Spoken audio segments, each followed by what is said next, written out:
and also virtually to this event that we have titled the Interdisciplinary Nexus of Natural Language Processing, Linguistics, and Literary Studies. Thank you for participating. I would also like to extend my thanks to the Transformation Plan of the University of La Rioja for funding this event through the Digital Economy of the Language project. As you may already have had the opportunity to read, the event's program includes 4 speakers. They are Rosario Arias from University of Málaga, Deumert, University of Cape Town, Serge Sharoff, University of Leeds, and Javier Martín Arista, University of La Rioja. They will share their personal perspectives on the transformation the humanities are undergoing due to interdisciplinary approaches, AI technologies, and large language models. As we will learn in this series of presentations, these advancements are contributing to connecting concepts across fields, addressing the challenges of non-disciplinary scholarship, and also uncovering untold historical narratives, such as women's stories in medieval England. Each presentation is allocated a total of 45 minutes, including time for questions.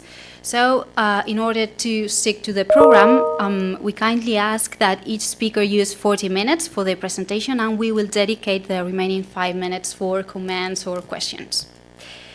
For those attending as participants, please sign the attendance sheet to be able to certify your participation in the seminar. There is a sign-in sheet available in the room for those attending in person, and also an online form that for those who are following the event virtually, right? Thank you once again for participating, and I hope you find the program both inspiring and engaging. Our first speaker is Rosario Arias from the University of Málaga. Rosario was going to attend in person, but at the last moment, due to the threat of heavy rains and flooding, in southern Spain, where she is, she was unable to fly. However, she has very kindly agreed to give her lecture online. So thank you, Rosario. Let me share with the participants a brief academic and research information about you. So Rosario is a professor of English literature at the University of Málaga, Spain. She has published widely on neo-Victorian fiction, contemporary Anglophone fiction, literary and critical theory, gender studies and feminism, as well as the intersections between literature and other disciplines, as in environmental humanities and health humanities. She has co-edited Haunting and Spectrality in Neo-Victorian Fiction, Palgrave, also Spiritualism, 1840-1930, in the Victorian Concept series, Routledge, Reading the Trace in Modern and Contemporary Fiction, Gilfy, and in Spanish, Spanish spiritualist writings and its dissemination through translations, Reichenberger. Recently, she has co-authored Women in Entertainment in the Victorian Home. Currently, she leads both the LitCAE research group in the Literary Assemblage project and is part of the Erasmus Plus project Eco Stories, led by University of Graz. Rosario is currently the president of the Spanish Association of Anglo-American Studies and also the president of Victorian and Neo-Victorian Society in Spain. She is also a member of Academia Europea and fellow of the English Association. So it's a great pleasure to have Rosario with us in this seminar.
Ya lo tengo encendido. ¿Me oís ahora?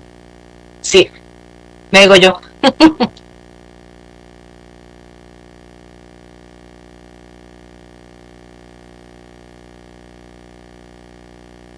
Okay, sorry, Rosario. I've already read the introduction, so people know about your academic and research background.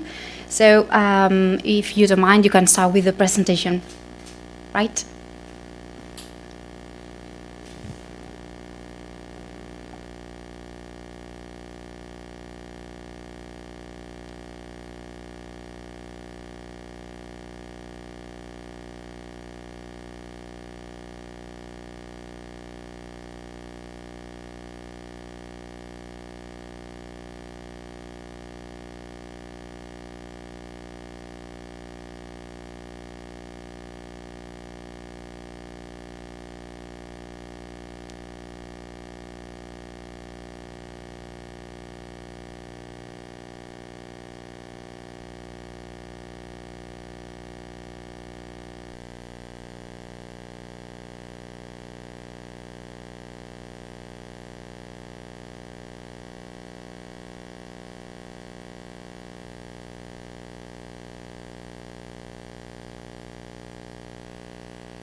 Hola, ¿me oís?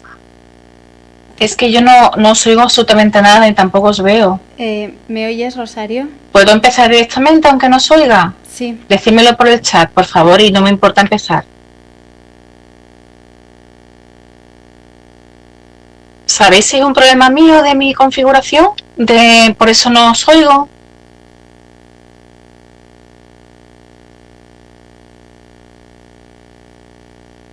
Empiezo, ¿vale? Vale.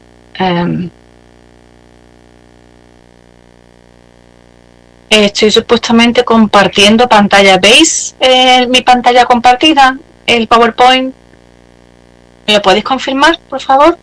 ¿Que veis el PowerPoint?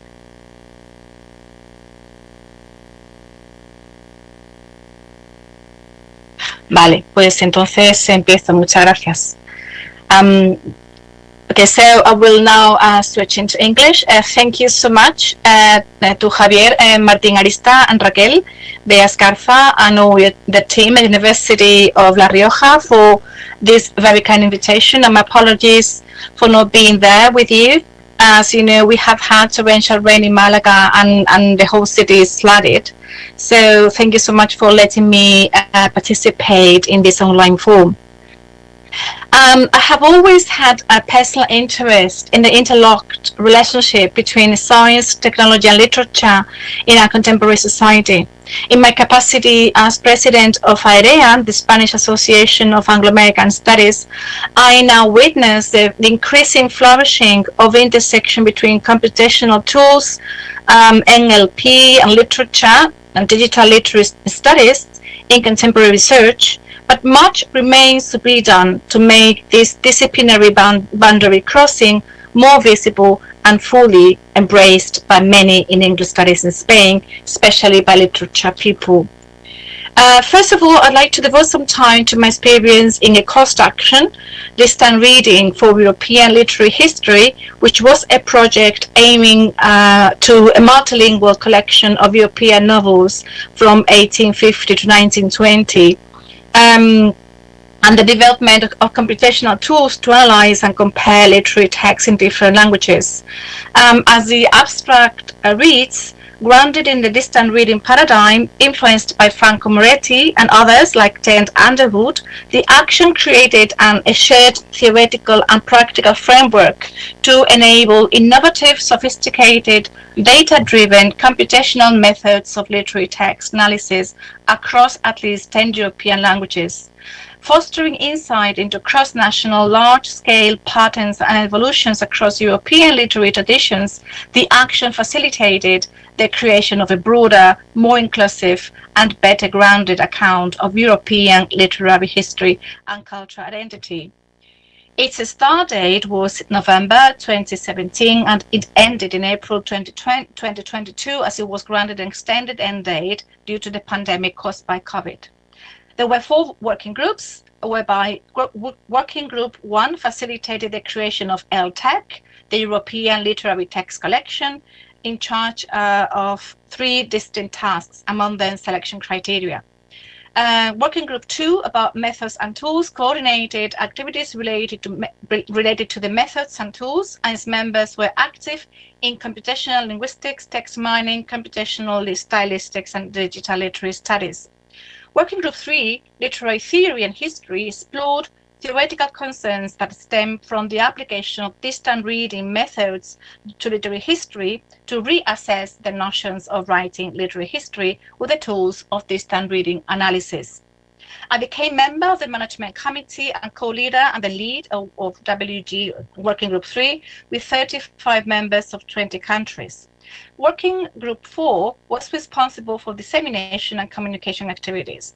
All the working groups decisively contributed to the establishment of LTEC, which was one of the key deliverables of the COS action, a collection of corpora of literary texts that were comparable in nature, scope, and quality across several languages.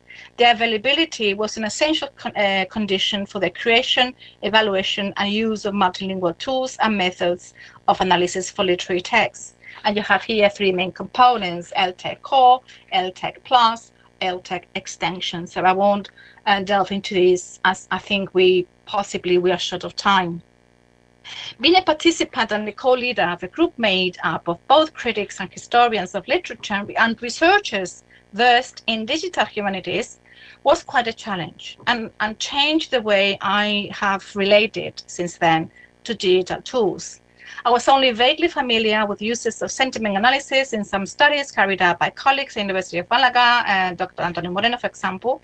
And thanks to the Working Group 3 meetings and the communications that the Action Chair, Christoph Schoch, promoted between the groups, we were able to discuss and learn that we have difficulties in approaching an analysis of a multilingual corpus as diverse as LTEC, but that there are always moments of understanding and encounter between literary scholars and specialists in computational linguistics. It was not easy, but a COS action showed that it is possible. This discussion took place in the form of meetings, collaborative activities, such as workshops, training schools, and short-term scientific missions. One of the milestones in our team was to be able to effectively communicate our research questions to the other working groups so that they could select the most appropriate computational method to answer the research question. And here I think lies one of the challenges, the most significant challenges, being able to find a way to communicate between the traditional philologists and the computational linguists or academics. We are focused on the use of the computational tool. Academics who are focused on the use of the computational tool. Arguably, there were 2 groups of specialists involved in text analysis in the digital humanities, interested in the application of the distant reading. On the one hand, those who focus on theoretical assumptions and how this method has transformed the approach to texts, while showing very little interest in the tools in learning TEI or Python. On the other hand, those who use the tools but perhaps do not focus on the theoretical critical consequences of their use. And here I'm picking up on some of the ideas expressed by COS members. The COS action tried to fill this gap and offered workshops, for example, or TNX-XM in Lisbon for those interested, like myself. I might fall into the first group, but as I also have always been inclined to learn new things and new tools, even I do not use them, I realized that it is knowing how they work is very relevant. My involvement as literary scholar made me aware of the enormous potential of computational tools and NLP. So I see, because my point of departure as a literary scholar is that we have been trained in close reading, a methodology that is highly focused on the individual text and consists of a micro-analysis of the text, focusing above all on language and form. There is no doubt that this technique dramatically impacted literary criticism in the 20th century, at that time of the 20th century, as it allowed an approach to the literary text without possessing scholarly knowledge of the author or his or her context. However, Franco Moretti pointed out the following, and you have it on the slide. The trouble with close reading is that it necessarily depends on an extremely small canon. This may have become an unconscious and invisible premise by now, but it is an iron one nonetheless. You invest so much in individual texts only if you think that very few of them really matter. One of the problems of literary criticism in the West lies in the recurrence of certain texts which critics regard as reference and against which new literatures or minor literatures or peripheral literatures are repeatedly compared.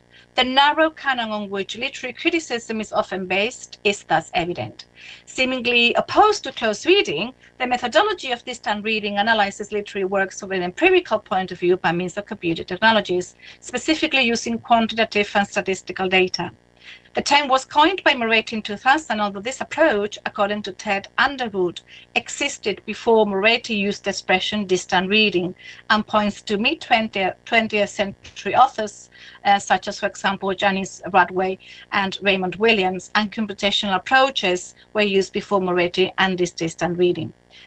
The aim at analyzing the entire history of literature through quantitative methods, something that Italian critic had already partially aimed at in his Atlas, a European novel published in 1998, is truly ambitious and involves statistically analyzing large quantities of text on a larger scale. And his best known, of course, work is Distant Reading, published in 2013. I just want very quickly to mention three outputs that I was personally involved in this action, which demonstrates my own involvement in this intersection between literature and digital literary tools. The first one is an article, a very interesting article on the use of titling practices in using the LTEC collection. It was a very rewarding experience and helped me understand the enormous amount of work when using quantitative methods and data and research. The second publication, you have some information about the first one, and the aim, which was addressing questions that go deeper than counting words in as far as titles are concerned. And we also came to some conclusions in terms of genre indicators in the title. The second one was another article which was on reflections on the digital turn in the study of literature, which was published in 2023, 2023. And the article examines the ways in which distant reading has affected the study of literature, with particular attention to the way the digital turn has impacted the examination of authorship, genre, and style. The third output was a book chapter, published in 2024 in Bartlett. As it was co-authored, all the three outputs have been co-authored, which has been a very interesting experience as well. And in this book chapter, we just wanted to examine the prefaces and whether or not there was a subjective engagement on author side and the potential of reactions on the side of the reader using the LTEC collection. And then I've also tried to implement some distant reading techniques in the project, which had further funds, and it was also funded by the Regional Funding Scheme in Andalusia. entitled Gender, Spiritualism in Andalusia, 1840-1920, where we apply computational analysis in the corpus of selected texts to demonstrate the relevance of women and spiritualist circles in my territory, Andalusia, and by and large Spain. Not only from a qualitative point of view, but also quantitatively. We recently published a collection, 2023, and there are 2 chapters. One of those employs sentiment analysis and computational tools to the analysis of spirituality texts by women in Spain. Javier Fernández Cruz and Borja Navarro Colorado are the authors of these 2 chapters. This has been a starting point for other initiatives to come. And for example, we wish to apply in the near future not only distant reading, but also distant viewing, which is gradually a growing trend. In distant viewing, the object of a study is not necessarily the text as a visual, is incorporated into the digital humanities. These techniques allow large-scale literary and cultural analysis to examine, for example, the relationship between the 19th century periodical press and illustrations, or to consider pictorial traditions and present alternatives to the analysis of images and the cultural and textual relationship. So this is a very interesting initiative on digital mapping that ties in with the idea of distant viewing and not just reading text. In this sense, it is, I think, worth reevaluating the notion of distant reading in the light of the contributions by Catherine Bode and Tent Underwood, among others. It is time to look back and consider the changes brought about by distant reading. Justin Tondra, in a 2019 article on distant reading, asks the following question: if a computer used to identify patterns within a collection of several thousand literary texts, can this really be considered reading? The conclusion is that both the person doing the study and the computer tools are complementary in this method. Similarly, it is particularly interesting to integrate the 2 analyses, that of close reading of the text itself, with distant analysis as a combined perspective in large-scale projects. Catherine Bode represents such a perspective as she argues, and I quote, "Close reading and distant reading are not opposites, but supplement each other." So this is a kind of combined approach I celebrate and I'd like to promote in the future, of course. This approach proposes the integration and advancement of knowledge through new lines of research that clearly open up when the humanities engage in dialogue with digital transformation. Precisely the research project that I currently lead, reorienting assemblage theory in Anglophone literature and culture, RELI, funded by the Ministry of Science, Innovation and Universities, aims at engaging in a more dynamic, fluid, dialogical relationship with other fields and disciplines. The term we explore, assemblage, has been included in the so-called network turn. The network turn was heralded by scientists like Barabasi in his model for network science at the turn of the 20th century, reflecting our networked age as described by Ruth Anert et al. In the book, The Network Turn, Changing Perspectives in the Humanities 2020. However, although networks have proliferated in computer science and the technological sector, these authors further claim that the network term should be considered in the humanities as our opportunity to cross disciplinary boundaries and to bring together various disciplines when carrying out research in the humanities. More interesting, this critics' contention is that, and I quote, "the critical skills native to humanistic inquiry are vital to the theorization and critique of our networked world," unquote. Following up on this statement, I wish to argue that assemblage theory, as part of the network turn, provides a networked approach to the analysis of Anglophone literary and cultural works from the turn of the new millennium onwards. One critic, Bill Brown, has recently claimed that, and I quote, "we live in the assemblage era, a cultural moment of digital reassembling as a practice of accumulation. Although assemblage, as well as bricolage, comes from 20th century art practice, assemblage thinking owes its dead to social theorists like Deleuze and Guattari, as well as Bruno Latour." See. Both Deleuze and Guattari authored variants of the notion assemblage in several works, such as 1,000 Plateaus, Capitalism and Schizophrenia, 2004. An assemblage involves various elements, bodies, parts, stems, and has a capacity to function by means of cooperative and shifting relations in a constant dynamic and transformative mode, both allowing for and respecting the heterogeneous nature of those elements. Two other thinkers have contributed to delineating the concept of assemblage. I mentioned Latour and Manuel de Landa, who are concerned with the social implications of assemblages. Whilst de Landa has attempted to solidify the boundaries of this very capacious and slippery term, the concept escapes any fixed definition, as what characterizes the assemblage is a constant flux, ongoing processes of territorialization and deterritorialization with centripetal and centrifugal forces at work, in permanent change, assembling and disassembling. Clearly, de Landa and Latour have contributed to this expansion of the concept of assemblage and its applications in other fields since this notion, and other fields.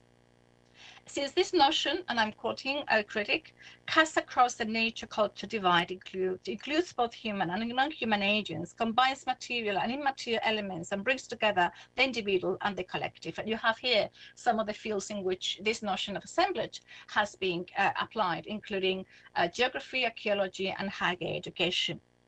They are not intended. In the project, we propose a typology of literary and cultural assemblages that are not intended to be separate units, as some literary and cultural works can be examined in more than one group or cluster, given the configurations of the agency of components or features they manifest.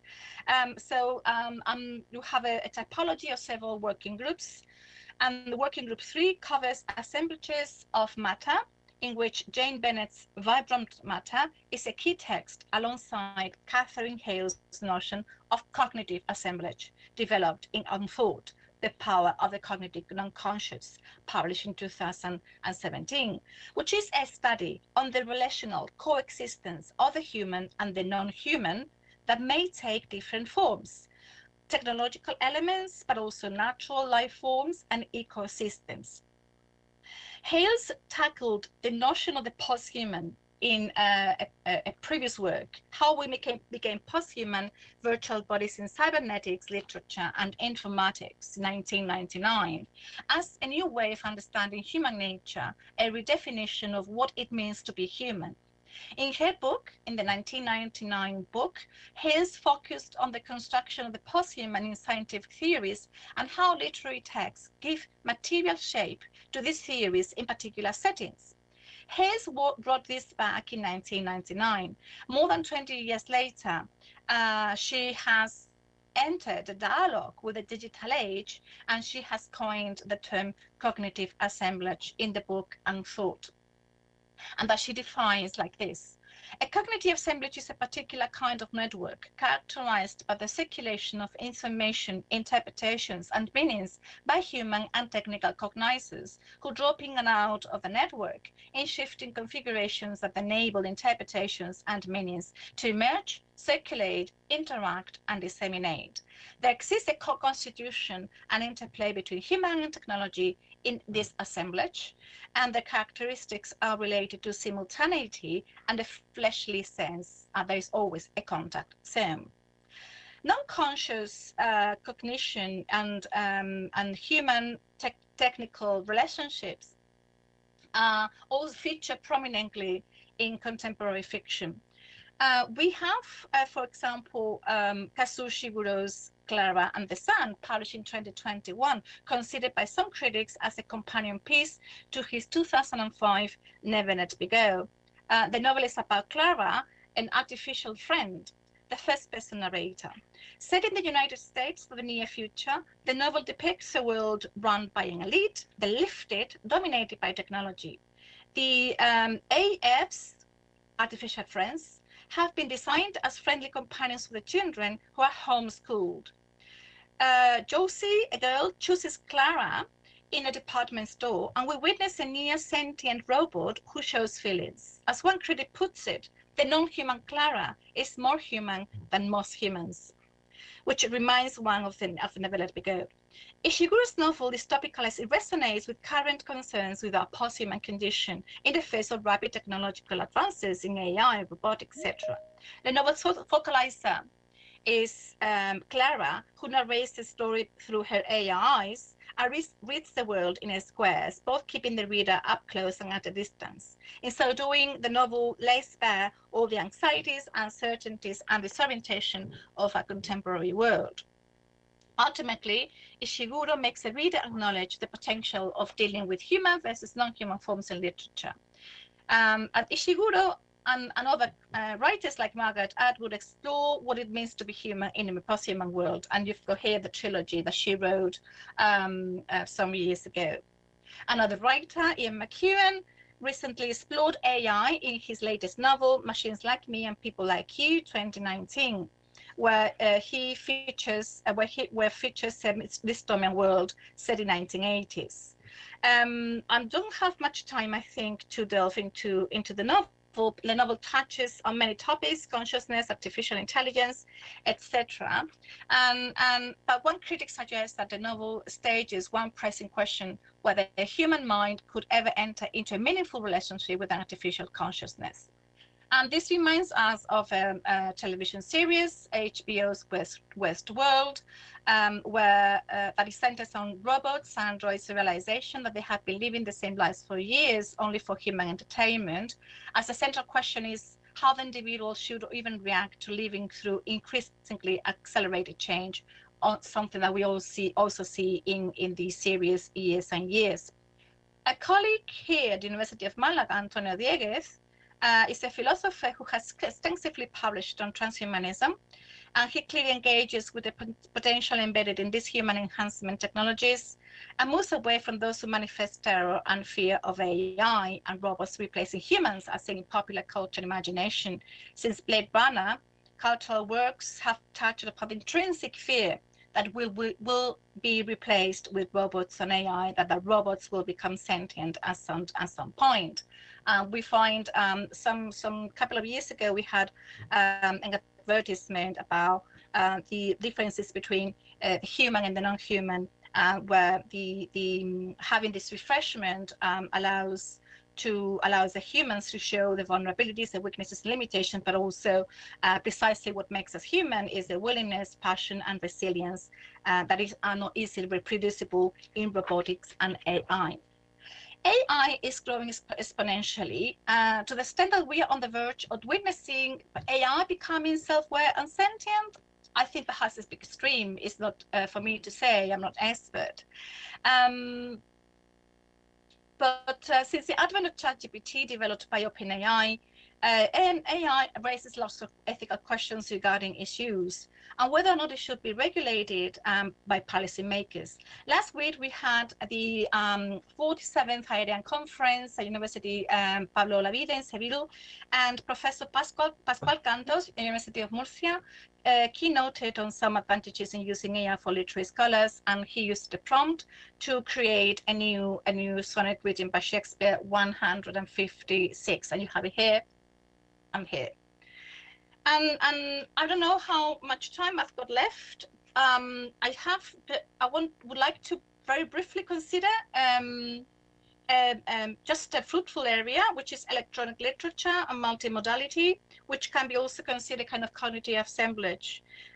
Several critics have argued that literature and the book is a type of assemblage, not only a polyphonic assemblage of voices and not only a composite of genres, but also an assemblage of materials. All of them contributing to form other assemblages and systems. Clearly, there is an intermingling of different processes: writing, publishing, and reading, viewing, since, and I quote, a book as an assembled tool enables the reader to use it to view the world, but also to engage with and alter it, producing a transformative effect. If technology and literature go hand in hand, the literary piece is affected by the non-human elements in the dynamic relational way, thus turning it into a cognitive assemblage.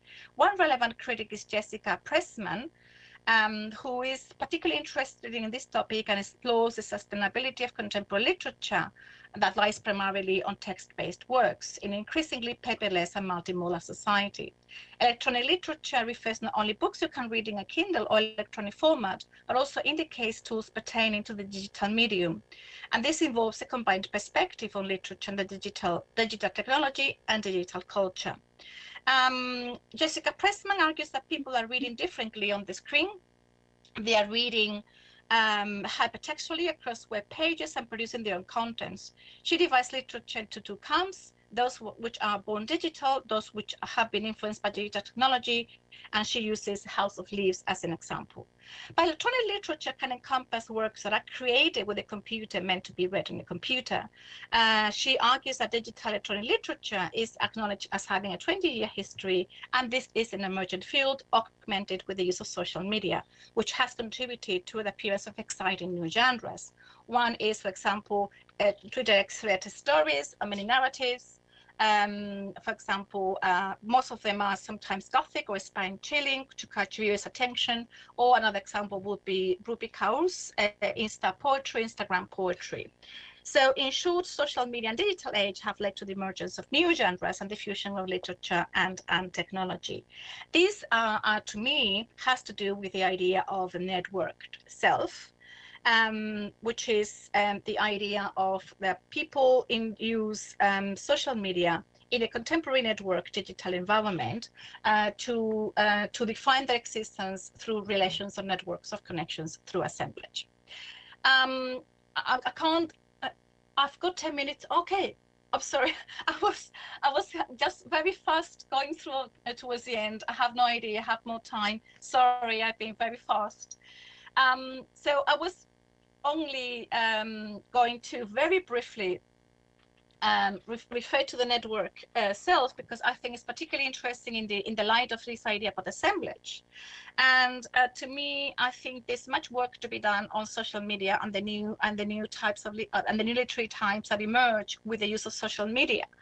It's an example of the Twitter X thread stories, Insta poetry, and examples of multimedia, but there are many others in which, for example, we require the participation of the viewer, transmedia narratives, and digital games texts, where multimedia and virtual reality help the viewer to immerse in the digital text. So all in all, the digital age has also contributed to a radical change in the relationship between authors, text, reader, viewer, and this way convergence culture or participatory culture has crystallized through many different media. And I think we need as well to engage with these types of literary these new literary modes and types in our literary courses at undergraduate and postgraduate levels. And this idea of using different media has also particularly underlined the emergence of the networked self that I mentioned just earlier on. One critic has lucidly explored the concept of the network self in a series of recent edited volumes covering related themes such as identity, online platforms, love, birth, life, death, and artificial intelligence. The second of a series you have on the slide, entitled A Networked Self at Platforms, Stories and Connections, delves into storytelling, and I quote, in the contemporary networked digital environment.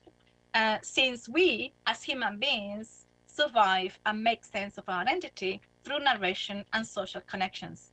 Following this critic's contention that people tell the stories on spaces and function as platforms for performativity, our existence is defined only through relations or networks of connections through assemblage. The intersection between literature and science and technology that I've been providing today is not entirely new. We have one culture in the 19th century, but late in the 20th century, C.P. Snow suggested the term third culture, and this term came to the fore in the 1990s to refer to the way in which we can find linkages and links between literature and science. For example, Ellen Schaffer focused on the existence of a third culture, the merging of science and literature, claiming primacy through the label of the one culture. Disciplinary border crossing or interdisciplinarity has been understood as the only method for bridging the gulf between the two cultures of the sciences and humanities. And one example was eco-criticism back in the 1970s. But eco-criticism, and you have some definition there, has evolved into much more complex approaches to nature. For example, we've got animal studies, environmental humanities, plant critical studies, and blue humanities now in the context of the Anthropocene. The Anthropocene, understood as the age of humankind, a term that comes from geology, first used in 2000 to denote a variety of ideas and philosophical approaches that underline the impact that humankind has had upon the planet we inhabit. This is the subject matter of many literary works today, regarded as Anthropocene literature, and you have one example, Rebecca Campbell's Abu Reality, published in 2022. And I would like to finish and end my talk with some words that the Samantha Harvey, who has been recently awarded the Booker Prize just 2 days ago, has used in her speech. She's been awarded the Booker Prize for her novel Orbital 2023, which has been a kind of surprise, and she declared in this speech, we are also Earth stuff, pondering the Earth, and I think my novel is an exercise in that pondering to look at the Earth from this space. Is a bit like a child looking into a mirror and realizing for the first time that the person in the mirror is herself. What we do to the Earth, we do to ourselves, and what we do to life on Earth, human and otherwise, we do to ourselves. All disciplines and fields are necessary, interdependent, I believe, and arts and humanities must work hand in hand with science and technology. Therefore, this is a plea for human interconnectedness, embracing commonality and relationality interdependence, not only between individuals, but also between communities and disciplines, in order for us to be better equipped for current and future challenges. Thank you.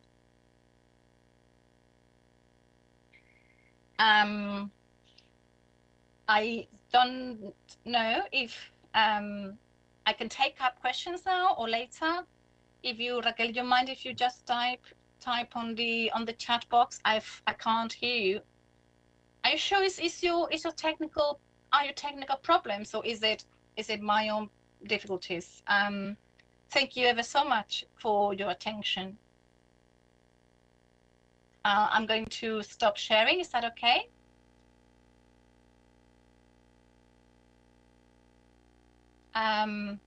It's very weird.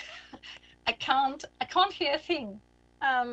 So just let me know if I take up questions, or if you can, are you typing questions, or we'll leave all questions until the very end. Anyway, thank you so much for having me today. And I'm sorry if I've been too fast. I was a bit worried about time keeping. I don't know. Shall I write anything here? Okay. So, what shall I do?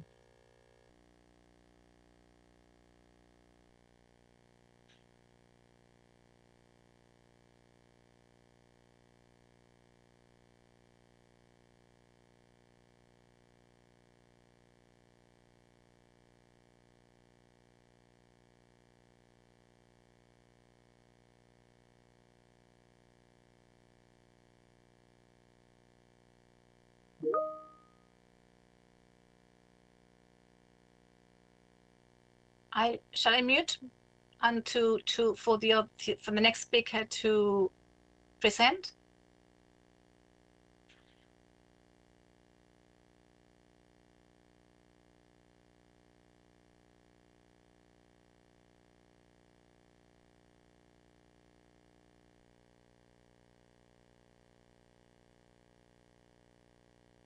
I see. Have you?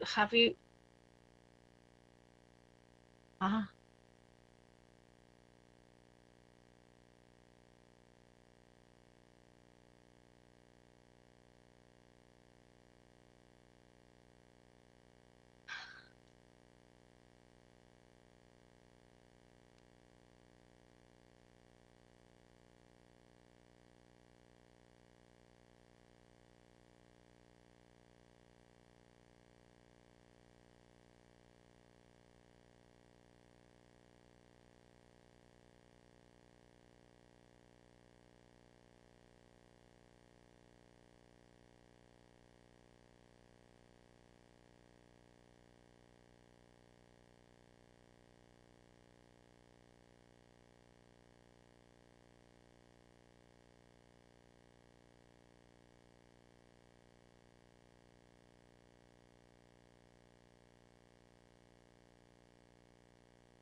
Our next speaker is Anna Deumert. She is a professor of linguistics at the University of Cape Town. Her research program is located within the broad field of social linguistics and has a strong transdisciplinary focus. Her current work explores the use of language and art.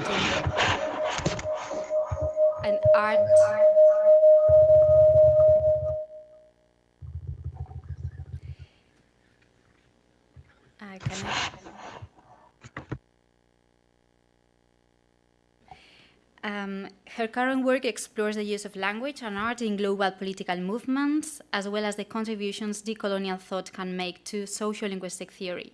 Recent publications include the Sociolinguistics of Everyday Creativity, Colonial and Decolonial Linguistics, Knowledges and Epistemes, and From Southern Theory to Decolonizing Sociolinguistics. She is co-editor of Edinburgh Sociolinguistics, Cambridge Approaches to Language Contact and Encounters. She is a recipient of the Neville Alexander Award for the Promotion of Multilingualism and the Humboldt Research Award. She is an honorary research fellow at University of the West Indies and was a professor too at Inland University of Applied Sciences, Norway. In 2023, she held a visiting professorship at the University of Regensburg, Germany. Thanks, Anna.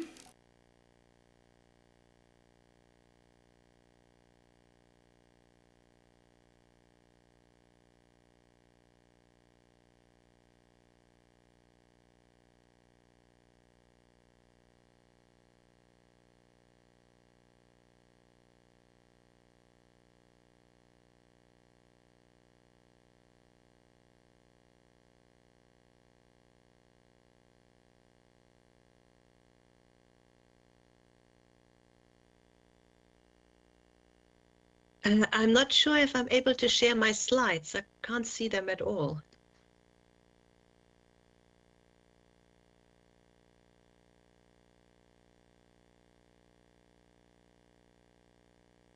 Hello?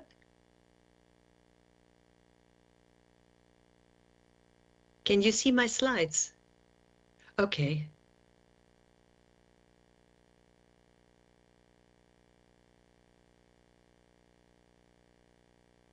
I'm not sure if I'm able to share my slides. I can't see them at all. Okay, can you see my slides? And can you hear me? Hello? Hello? Can you see my slides? Okay.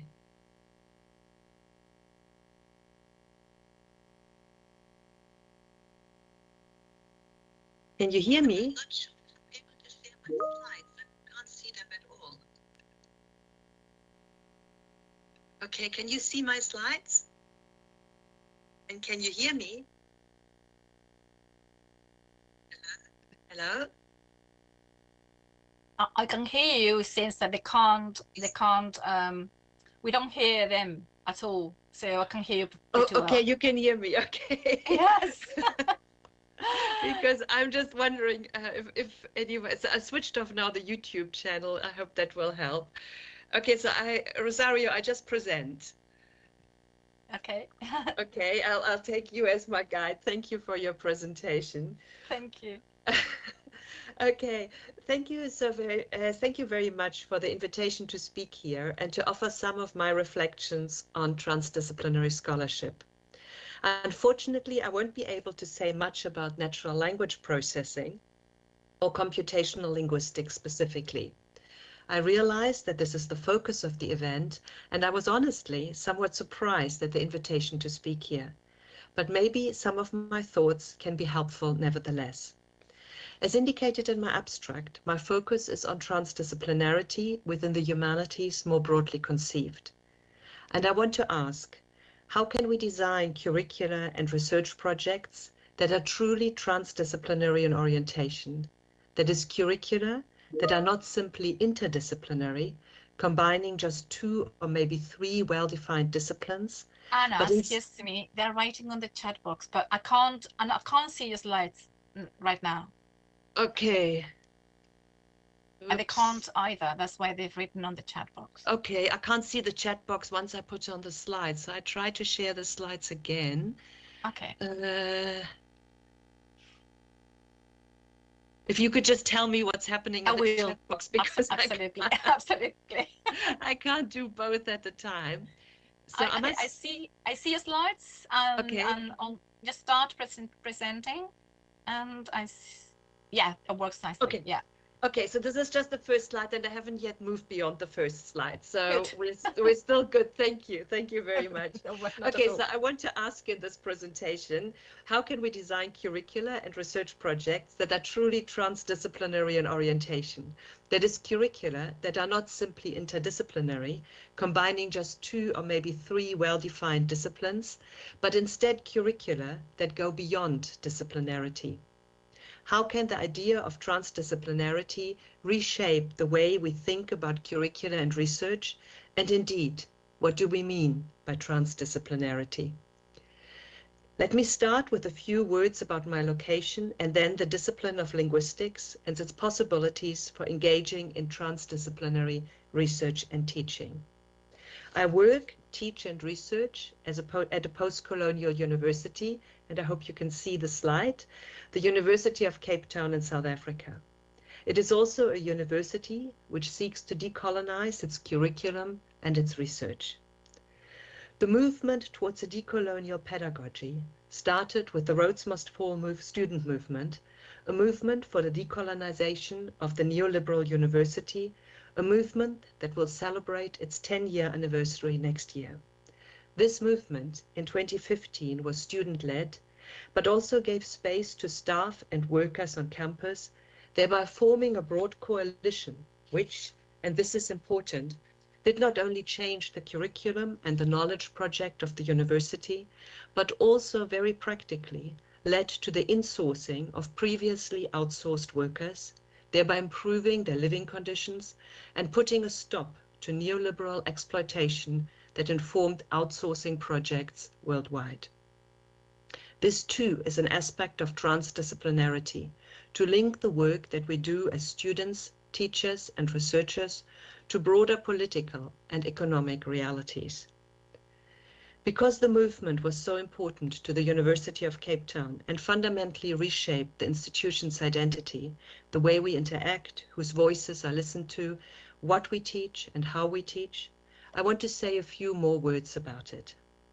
As I noted before, it started in 2015 when the students demanded the removal of the statue of the arch-colonialist Cecil John Rhodes from campus. The image of this on the slide was taken on the day when the statue was finally removed. A student climbed onto the statue and started to beat Rhodes with a belt. He was soon joined by other students who threw paint at the statue, slapped and kicked it, symbolically reacting to the violent crimes of colonialism. The violence committed by colonialism included not only the dispossession of land and resources, the destruction of indigenous political systems and knowledges, but also the colonization of minds and bodies, of languages and of feelings. Rhodes must fall everywhere, demanded the students, in the lecture halls, in curricula and in research, in the way the university conducts its business and its labor relations, in the institution's artwork and built environment. The aim was nothing less than to create a fully decolonized public African university informed by the political philosophy of fallism, a philosophy that in turn was informed by Black feminism and Black consciousness. We could certainly debate whether now, 10 years later, we have indeed achieved this. There is no doubt that much has changed on campus, and the insourcing of workers was certainly an important victory, as it reminds us that inequalities outside of the classroom shape a relational understanding of the academy. Just recently, as I was visiting the University of Cologne, I was reminded of how important this was. As we held an evening seminar, a young man entered the building. He was one of the university's outsourced workers, not part of the university, just entering it in the evening for a short time to clean, being present only when everyone else is supposed to have gone home. In contrast, and this is not something we can take for granted as it could change any day as financial pressures are mounting, those who clean our offices and buildings at the University of Cape Town are part of the permanent staff with all the benefits that come with it. They are our colleagues. However, free education, which was another clarion call of the movement, remains a pipe dream. We have not moved any closer to this, being embedded firmly within Anglo-political ideas of who should bear the cost of education. The political and economic contexts in which universities exist are important, and they lead, as I noted before, to a particular form of transdisciplinarity, a recognition that the academic work that we do is always and necessarily embedded in relations of production and consumption, that the world outside of academic theory, the socio-economic realities of workers and students, have their own disciplinarity, their own knowledge systems and politics. And when we talk about, there is a bit of an echo.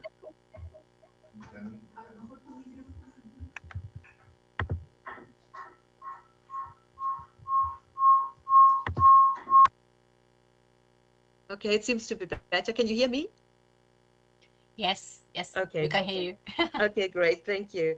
And when I talk about workers, I also include the academic staff. We too should think of ourselves as workers, as those who sell their labor within a neoliberal system of knowledge production and dissemination.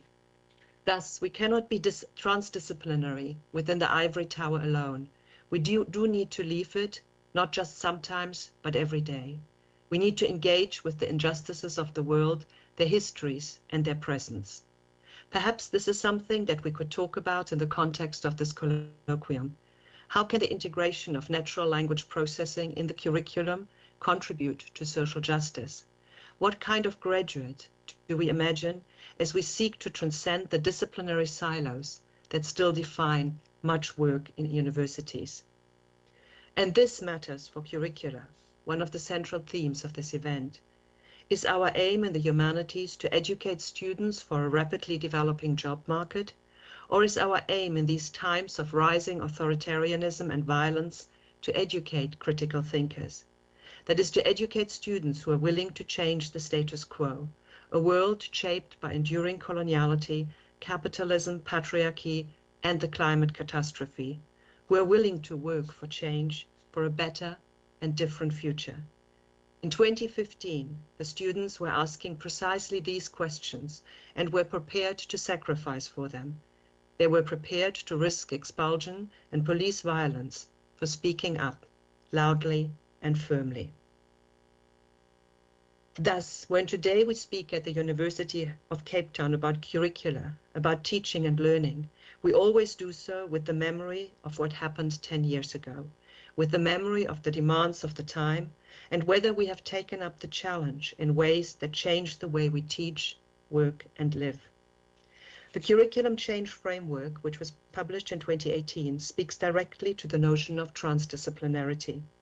The author's discussion of this concept focuses first and foremost on the fragmentation of knowledge into disciplines, a fragmentation that has been integral to the development of the Northern University. Linguistics is one of these disciplines, its boundaries not only clearly demarcated, but also, like anthropology and sociology, in service of colonial control. The authors of the framework note, and I cite, questions about both what the world is as we understand it and what it could be should drive our quest for knowledge, drawing from relevant disciplines without being locked in. Knowledge develops in dialogue with people, different texts, the material world, and within context. End of quote. Thus, one of the defining characteristics of what has been called the decolonial episteme is that it refuses to be locked into disciplines, that it resists knowledge fragmentation, and that it expands the idea of what counts as knowledge beyond the academy. The philosopher Lewis Gordon writes and speaks about disciplinary decadence. By this he means the ways in which scholars often turn inward onto their disciplines, become experts in them, and fail to engage beyond the discipline. And this is where the difference between interdisciplinarity and transdisciplinarity is important. While interdisciplinarity acknowledges the existence of disciplines and seeks to link or combine them, transdisciplinarity seeks to transcend them. The response to disciplinary decadence is disciplinary disobedience. That is a deliberate rejection of the boundaries of the discipline, boundaries that are probably most pronounced in the undergraduate programs that we teach. It also includes an equally deliberate exploration of other ways of knowing in other disciplines, in newly emerging knowledge formations such as environmental humanities, but also importantly, ways of knowing that exist outside of the academy. In this sense, transdisciplinarity links to the development of what I have called, following Gilles Deleuze and Félix Guattari, minor theories. Approaching our work as grounded in transdisciplinary thinking means that we are not seeking to formulate yet another grand theory about language, semiotics, or the social world, a grand theory that will only ever work within a specific discipline.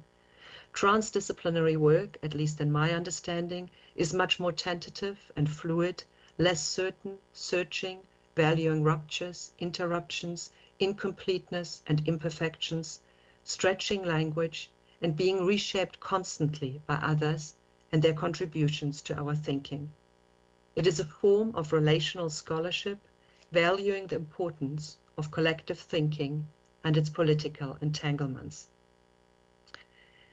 The relational impetus that underpins my idea of transdisciplinarity also speaks to the who of curriculum design.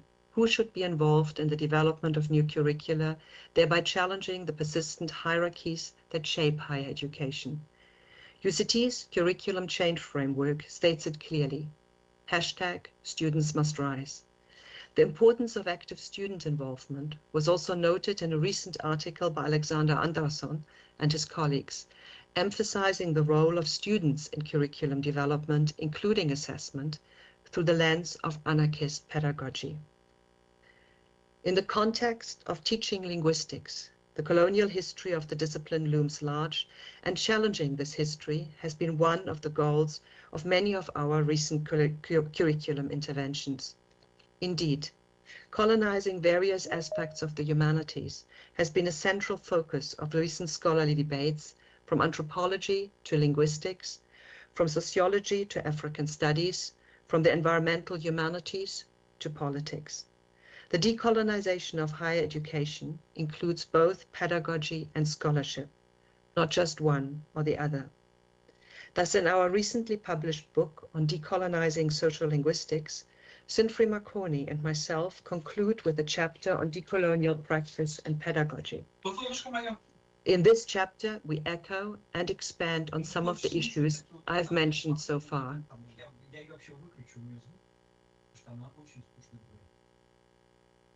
Shall I stop? Okay. And we add to these, and Sinfri Marconi and I add to these, a concern with the ethics of citation, the logocentrism of academic writing, the need to pluralize methods of analysis, to reimagine authorship, to decommodify higher education, and to recognize the limits that institutional spaces and temporalities impose on our hope for an otherwise. I raised similar issues with my partner Nkululeko Mabandla in a forthcoming article for a book on language activism. However, both articles also caution that transdisciplinarity alone will not save us. It is not enough to overcome the silos of disciplinarity. We also need to overcome the all too often Eurocentric orientation of scholarship and curricula. Let me illustrate this with an example. John Gillis noted about 10 years ago the following regarding the innovative and transdisciplinary project of Blue Humanities, and I cite from his 2013 article, "The emergence of the Blue Humanities is a belated recognition of the close relationship between modern Western culture and the sea." End of quote. And Gillis continues to write about the landlocked industrial revolution, which was oblivious to the sea.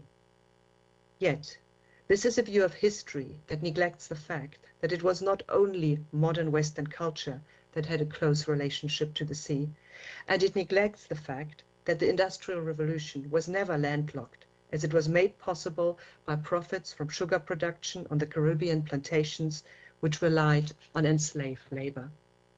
Thus, in this transdisciplinary project, we see a foregrounding of Western modernity and a silencing of the centrality with which the sea was implicated in colonialism, capitalism, in the Atlantic slave trade, and in the violence of the Middle Passage. No mention, too, is made of the strange relations that exist between racism and the beach, something that has been documented for the United States, Australia, Brazil, and South Africa. Thus we might, following Jonathan Howard, rather start thinking about black and blue humanities, or black oceanic study, the study of what is known as the Black Atlantic.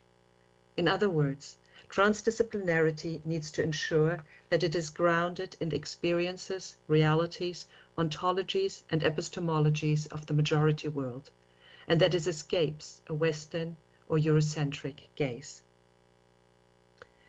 In the remainder of this talk, I want to reflect on two transdisciplinary projects, posthumanism and sound studies. The former, as I will show, has been critiqued for its inherent whiteness. The latter illustrates, in my thinking, the promises as well as limits of technology. Let me start with posthumanism, a project that seeks to decenter the human. It is also a project that is of great importance to linguistics, because language has long been seen as one of the defining characteristics of the human. Posthumanism questions the autonomy, self-containment, and isolation of humans from non-human agents, including non-human animals, but also various forms of matter. In linguistics, this has given rise to the so-called animal turn, that is to extensive work on human-animal communication, as well as other forms of intra- and interspecies communication. The work of Leonie Korneps deserves mentioning here. Posthumanism asks us to question the very definition of language that has informed modern linguistics, because this definition was articulated from a position that took human superiority for granted. In a just published paper, Leonie Korneps, Alistair Panicook, and myself described the posthumanist project in linguistics as follows, and I cite, "Posthumanism, simply put, shifts the focus of research and politics away from humans. Like Chakrabarty's call to provincialize Europe, it pushes humans to the margins. The challenges posed by human destructiveness, environmental degradation, climate change, population growth, urbanization, diminishing resources, our treatment of animals, as well as major shifts in technology and communication, present a range of ethical and political concerns to which posthumanism responds by decentering the human. While there are many strands of this thinking, for pragmatics, it raises a central question. What would the pragmatics of communication look like if humans are either peripheral or even absent from the communication?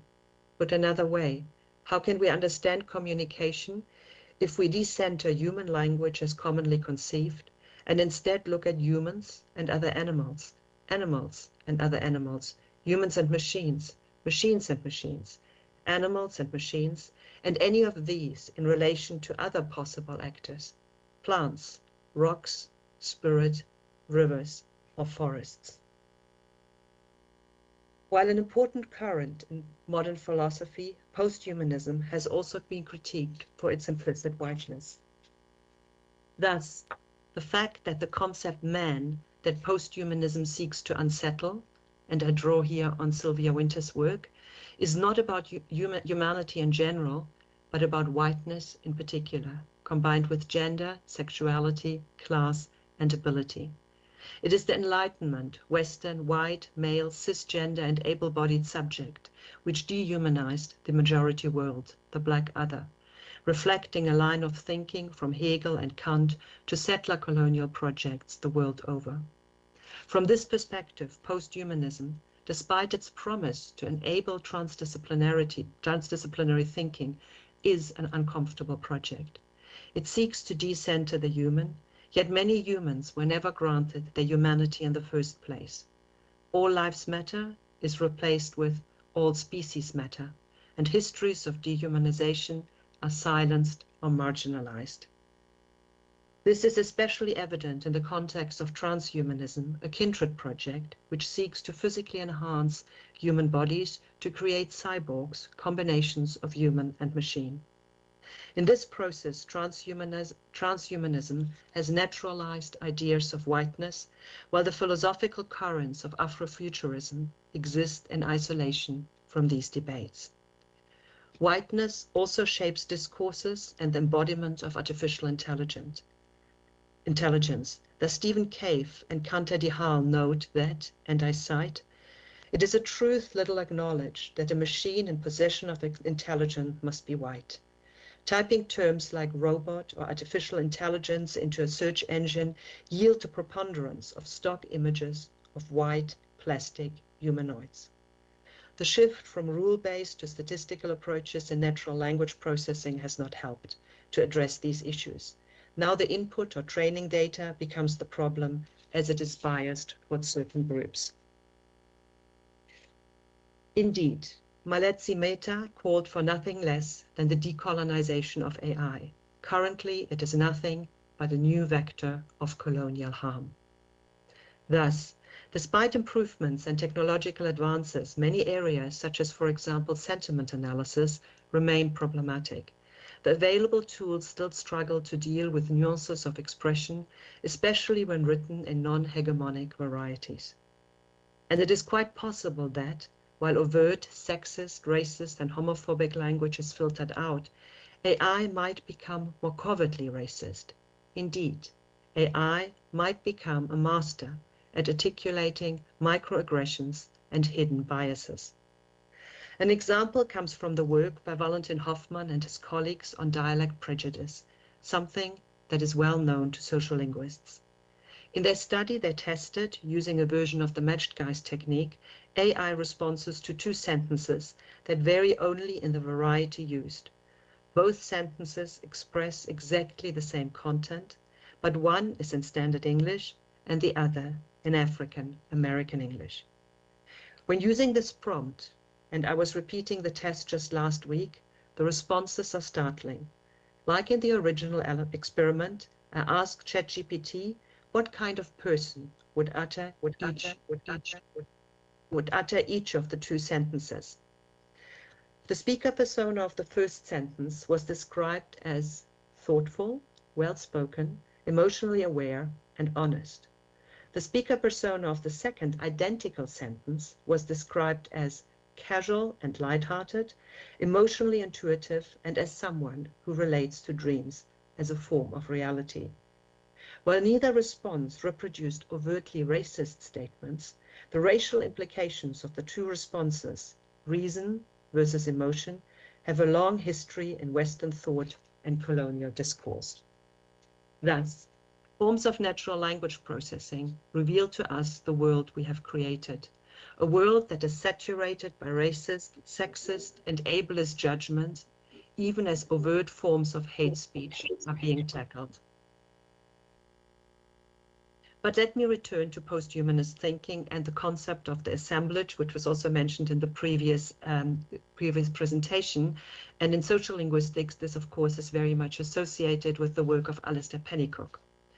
Assemblage thinking leads us to consider our entanglement with machines. The focus is not simply on how we interact with machines, but how this interaction creates forms of intra-action where both humans and machines become actors. This, as argued by Kieran O'Halloran, would also apply to linguists using natural language processing in their research.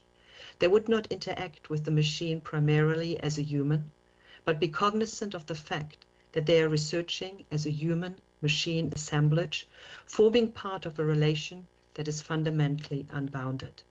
In other words, neither we nor the machine are autonomous agents. We act together in producing, for example, new or old knowledges about social linguistic practices. This line of thinking links to what is known as new materialism, the idea that objects themselves have agency, that they are not just passive matter. However, one often forgets this is not actually as new as the term new materialism implies.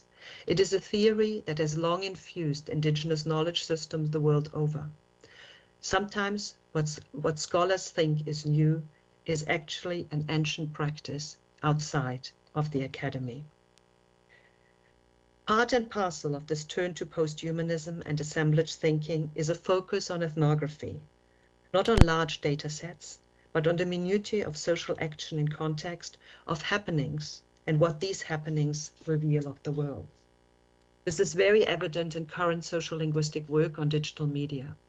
Although these medias allow one to work with big data, most social linguists decide against it, largely because of the biases of big data that I noted earlier. In other words, while big data might clarify dominant ideologies online, it is not helpful in understanding, for example, how transnational families manage everyday interactions, how people outside of the global north engage with digital media, or how digital activists challenge the neoliberal status quo. In the final section of my presentation, I turn to affect and emotion, to the world as multisensory. That is, I will look at the ways in which all actions are part of complex multisemiotic entanglements that are located in equally complex sensory ecologies. And my entry point to this is another transdisciplinary tradition, namely sound studies. It is also a tradition that is of particular interest to linguistics, which has its own subfield dealing with sound, namely phonetics. Again, I need to emphasize that I do not work in the field of natural language processing, but perhaps some of the ideas that I work with could inspire debate on the role of natural language processing in linguistics, its promises and challenges. And central to my thinking about sound is the idea of voice, sonic agency, and effective practice. Speaking about voice means speaking about ethics.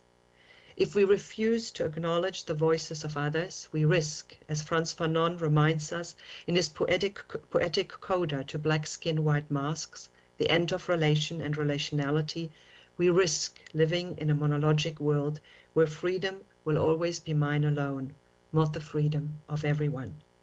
Marco Motta, in his work on spirit voices in Tanzania, speaks about an ethics of attunement, an ethics that is grounded in listening, thereby challenging the focus on speech and speaking that has defined and perhaps limited linguistics as a discipline. Moving on, I want to think more carefully about voice as a sonic phenomenon, as a practice that has the potential to transcend the existing order by affecting us deeply. In doing so, I draw on Edward Saphir's reflections on the voice as such, that is, the voice as sound, as bodily and spatial resonance and vibration, the voice as acoustic energy, able to move bodies and minds. Like Sapir, I believe that, and I cite, the quality of the voice is an amazingly interesting thing to puzzle over. It is a puzzle that asks us to go beyond the social meaning of voice, its unregistered characterological assumptions, and to recognize that voice is also always individual and thus embodied. In adopting such a perspective, I implicitly point to the limits of natural language processing. Understanding sound is neither about rules nor about statistics. It is not about data, large or small, but seeks to understand what makes the voice and the sounds and effects that it produces unique. In order to explore the agentive potential of voice, I turn to a particular voice and song. It is a voice and a song that is likely to be familiar, a voice and a song that has traveled around the globe and that has sounded the Black radical tradition. The song is Aretha Franklin's Respect. As so often when one talks about sound, one cannot simply use words. Language all too often fails us.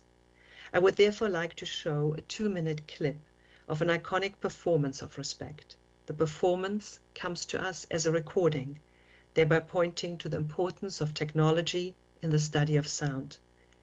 The year is 1968 and the place is Detroit's Cobo Hall.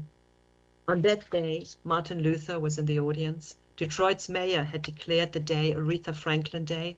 Reverend Franklin joined his daughter on the stage, and her sister Caroline led the backing singers. The video is grainy, black and white, but it nevertheless captures Franklin's vocal energy, creating vibrations and co-vibrations, sound and resonances, felt intensities, a culturally meaningful soundscape about change and perhaps even revolution. And I hope this will work.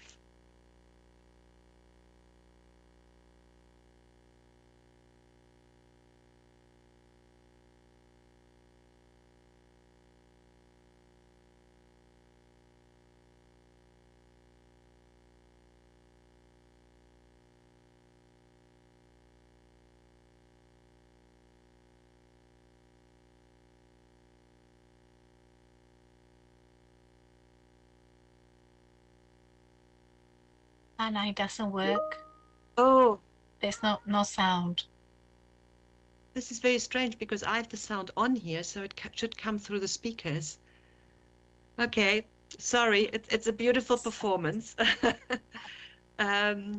It's as I say, it's very difficult to talk about sound without sound. But I will try my best. I mean, just maybe everybody can, I assume everybody knows the song and everybody has danced to the song and heard the song. So Yes. maybe just think back to your own experience of it, if not this particular experience from 1968.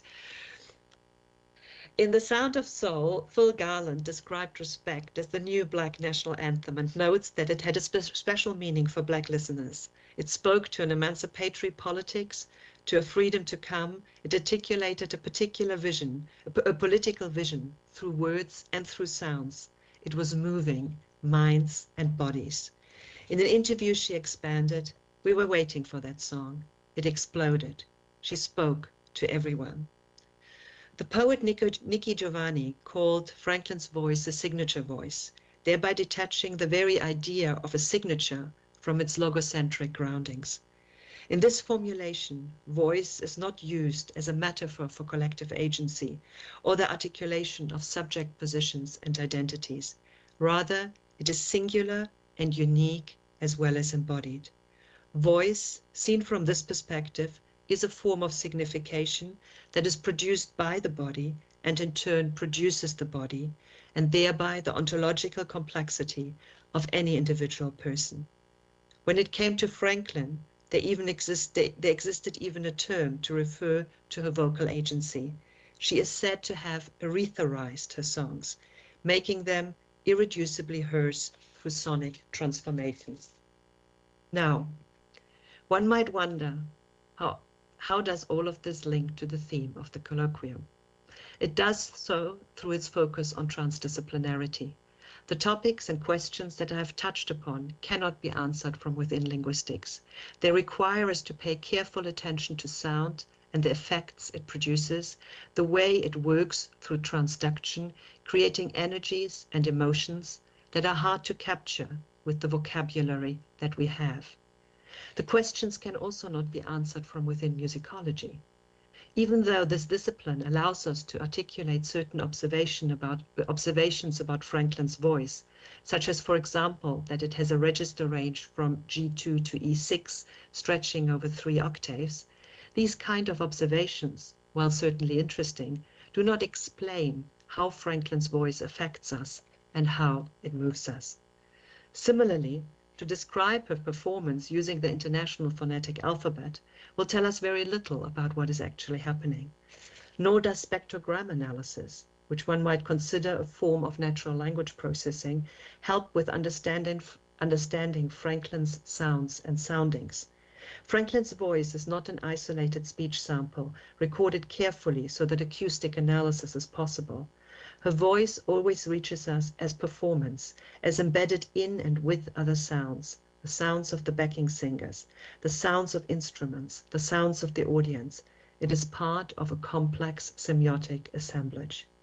Thus, while Sapir was optimistic in 1927 that with time we will have scientific methods to analyze voice and its effects.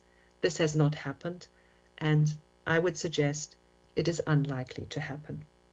Because sound, in the words of Brendan LaBelle, is not just a complex object, it is also a weak object. That is an object with unclear contours, an object that cannot easily be captured or analyzed, an object that requires repeated and careful listening.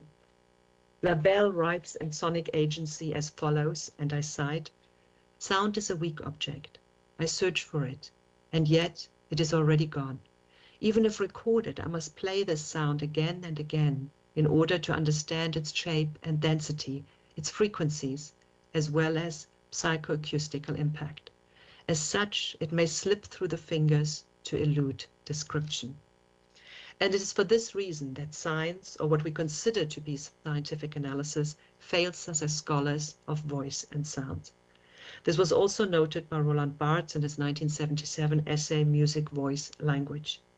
He writes, "The human voice is, as a matter of fact, the privileged site of difference, a site which escapes all science, for there is no science, physiology, history, aesthetic, psychoanalysis, which exhausts the voice. No matter how much you classify and comment on music historically, sociologically, aesthetically, technically, there will always be a remainder, a supplement, a lapse, something not spoken with, which designates itself, the voice." In understanding our deep, often emotional and visceral responses to Franklin's voice, I suggest that it is helpful to draw on the concept of semiotic access. It is a phrase that is inspired by Julia Kristeva's work on the revolutionary possibilities of a semiotics that is inherently open, musical and poetic, and that emphasizes the affective and bodily dimensions of meaning-making. It is a semiotics that acknowledges the ways in which sound or image can overwhelm our senses, can transform our world by not referencing a clearly designated signified, but by being semantically unstable yet meaningful, thereby articulating a vocality outside of referential and indexical meaning, drawing our attention to the margins and limits of language. As noted before, sound is not outside of technology, but deeply entangled with it. And recording technologies are of central interest to those who work with sound. Thus, while forms of technologically aided data analysis, such as spectrograms, might be of little use, a careful engagement with technology is nevertheless necessary. Of particular interest in this respect is dub, a genre that draws on the affordances of technology and that revels in echoes, vibrations, and resonances. It is a genre that creates sounds that are, in the words of Mark Fisher, like ghosts from another solar system, thereby pointing again to semiotic access to a world beyond the present, beyond what is measurable, to a world that cannot be understood from within a single discipline. Let me return to the beginning, to my reflections on Roads Must Fall and decolonization. In their seminal book, Language, Capitalism, Colonialism, Monica Haller and Bonnie McAleny note that in their analysis, linguists and social linguists have a fear of the political. And one might add, they also have, perhaps, a fear of the affective, the emotional side of experience, including political affects. Thus, let me conclude with Avi Ade and Shanice McBean's reflection on the abolition revolution, a phrase that echoes South Africa's decolonial discourses, a phrase that speaks to the idea that everything must indeed fall, a phrase that insists that our work is political. Abolition demands we change not just ourselves, but everything. In order to truly change the individual, we have to change the world. We ground abolitionist politics in a revolutionary vision, a vision that requires us to change nothing short of everything. We mean a steadfastly project where those on whose back this world was built are the ones who make a future, an internationalist revolution of ordinary folks. Can abolitionist thinking contribute to the way in which we think about transdisciplinarity? I'm leaving you with more questions than answers, and would like to thank you again for the invitation and for listening to my thoughts and reflections. Thank you. Thank you, Anna. Can you hear me?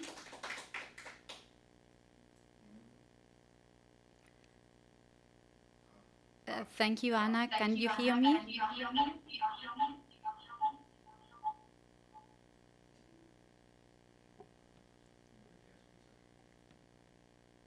Anna, can you hear me? Yes, we hear with echo. There's a lot of echo. Oh, okay. Sorry, I thought we had been able to solve sound issues, but I don't think so. In any case, thank you very much for this inspiring presentation. I don't know if there is any question, Rosario, Serge, or anyone in the room.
May I say something? Anna, thank you so much for your wonderful talk. I really enjoyed it, and I think we've come to some common ideas from different backgrounds, some perspectives, and particularly as you mentioned the idea of assemblage as well, and the potential it has for transdisciplinarity. And there's no specific question. It's just to share my interest in your talk and the beautiful very smooth development you've done from the very beginning up to the very end. And there are so many things. I'm not a linguist, but I think so many common interests as well, and many shared preoccupations as well with the decentering of the human and trying to find ways of crossing and crossing boundary disciplines, as you said, actors. So I find the whole talk fascinating. Thank you so much for it has been very inspirational. Thank you. Thank you so much. And I was thinking the same when I was listening to your talk, because I kind of thought we should have met before and done a talk together, because there was a lot of kind of overlap and synergies between the talks, and which is fascinating because we come from different disciplines, but it seems that there are things out there we are all going at. Yes. Absolutely. Hopefully we'll have time to meet in the future, perhaps. Yes, I hope so. Or there's always email.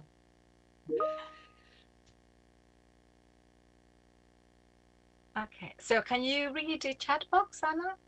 I can read the chat box, yes. Okay, go read it.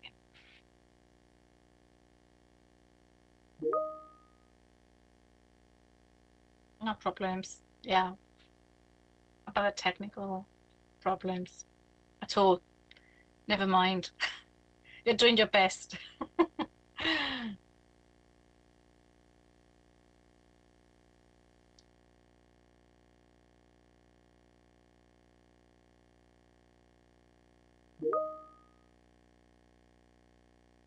That's wonderful. It's good to know. Oh, that's good. That's good.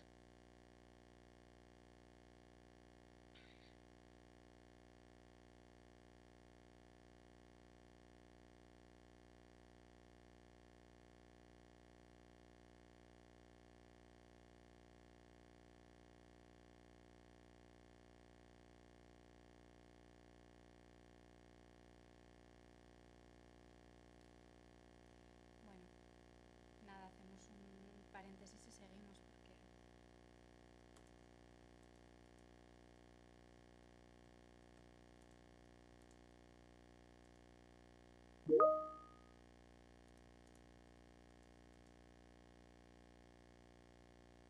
Okay. Good.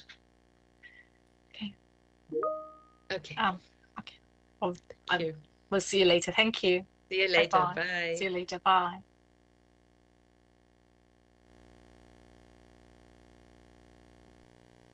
For those who are following online, so now we'll make a 30-minute break and we'll be back at 6:15. Thank you.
humanities include text annotation, information retrieval, machine translation, and computer-assisted language learning. His research stresses the inherent multilingualism of NLP, which implies that tools and resources can be ported across languages. With rise of large language models, one of the important areas of his work concerns explainability of their operations to ensure that they make right predictions for the right reasons. So we are delighted to have you with us again, this time virtually, Serge. Large language models, one of the important areas of his work concerns explainability of their operations to ensure that they make right predictions for the right reasons. Start with your presentation. So we are delighted to have you with us again, this time virtually, Serge. Large language models, one of the important areas of his work concerns explainability of their operations, make right predictions for the right reasons. Start with your presentation. So we are delighted to have you with us again, this time virtually, Serge. Large language models, one of the important areas of their operations. I wonder when it finishes and whether. All right, okay. Actually, as soon as I start talking, it actually stops. Brilliant. Sorry, once again. Okay. Okay, so no worries. You can start, Serge. Okay. Thank you. Thank you very much, and it's a great pleasure to talk to you today, and thank you for those who stay that late in the evening in Rioja. So I will start sharing my screen. I hope that you will be able to see it. Can you see it now? Yes. Good. Okay. Brilliant. So what I want to do is to essentially to start talking about what so on the one hand about recent experiences with large language models, but on the other hand what I want to stress, and this is very much in line with the two presentations we had before the break, and this is about what is the place of language models and society. And I would like to start with this simple picture. So I hope that the slide actually moves on. Yes, right. Okay. So we talk about neural networks.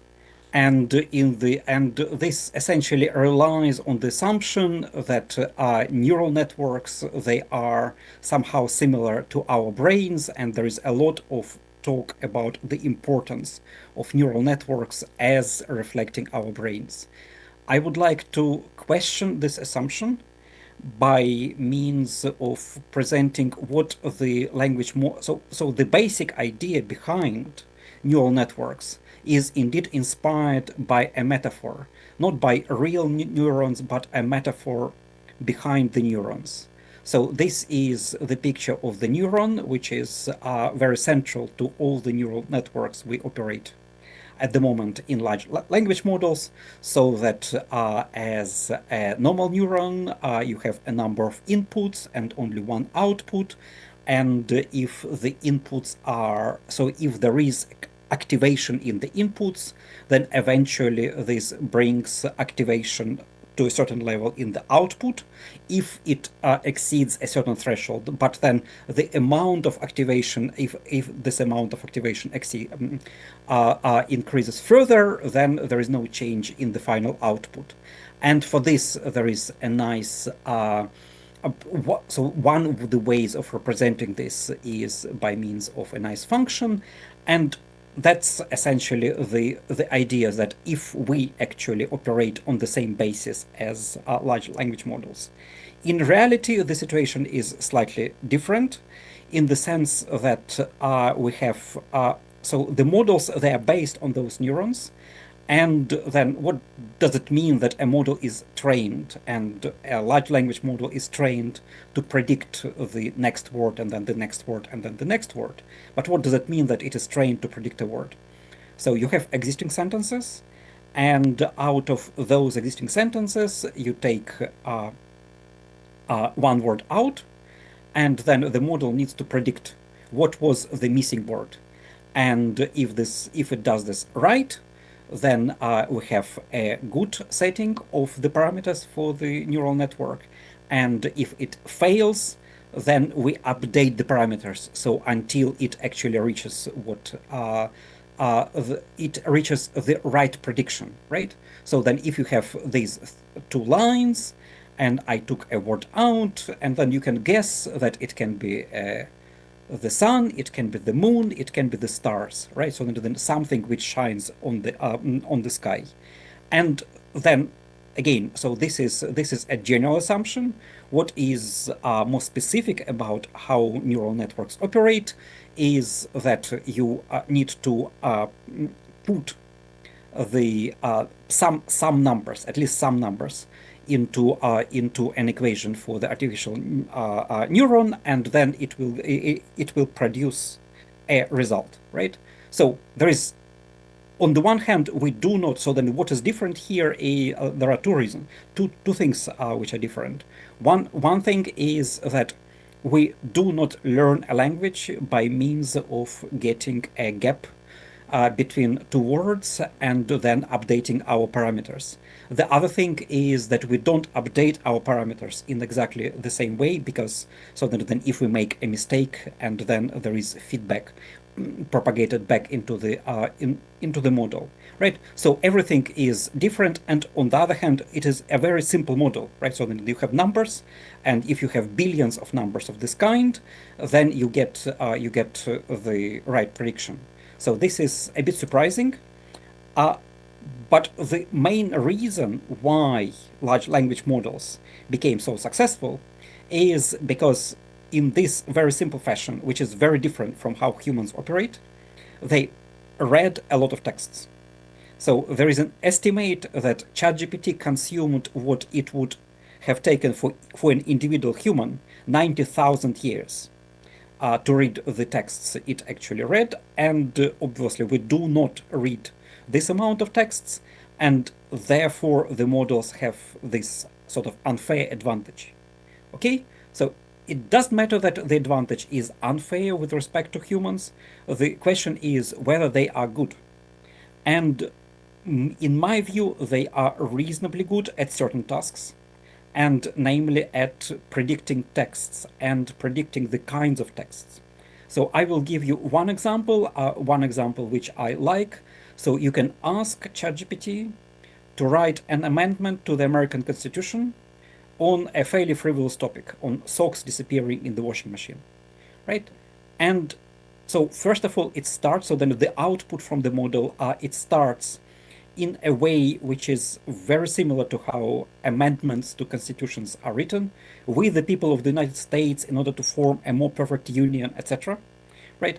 And then you can't talk in a legal text about socks disappearing in the washing machine, right? So, and it again turns the frivolous reference, in this case, to something which actually works in the specific context, such as to ensure domestic tranquility, or obligations of laundry service providers, right? Or then this claim 1.2, no individual shall be deprived of their socks without due process of law, right? So all these things, they are fairly, so then they arise from the fact that the model consumed a lot of legal texts, and it recognized the need of transforming what doesn't fit into the genre of those texts by using the right terms, okay?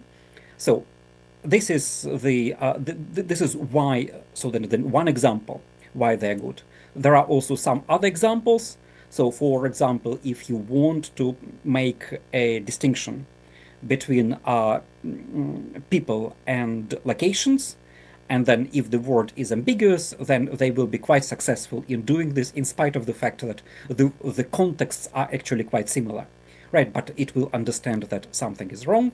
The other example is that if you use the word aspect, then the word aspect is a fairly common word in English, with the exception of the specific architectural sense of aspect, and then it detects that this context is different from the most common use, and therefore an explanation is needed here.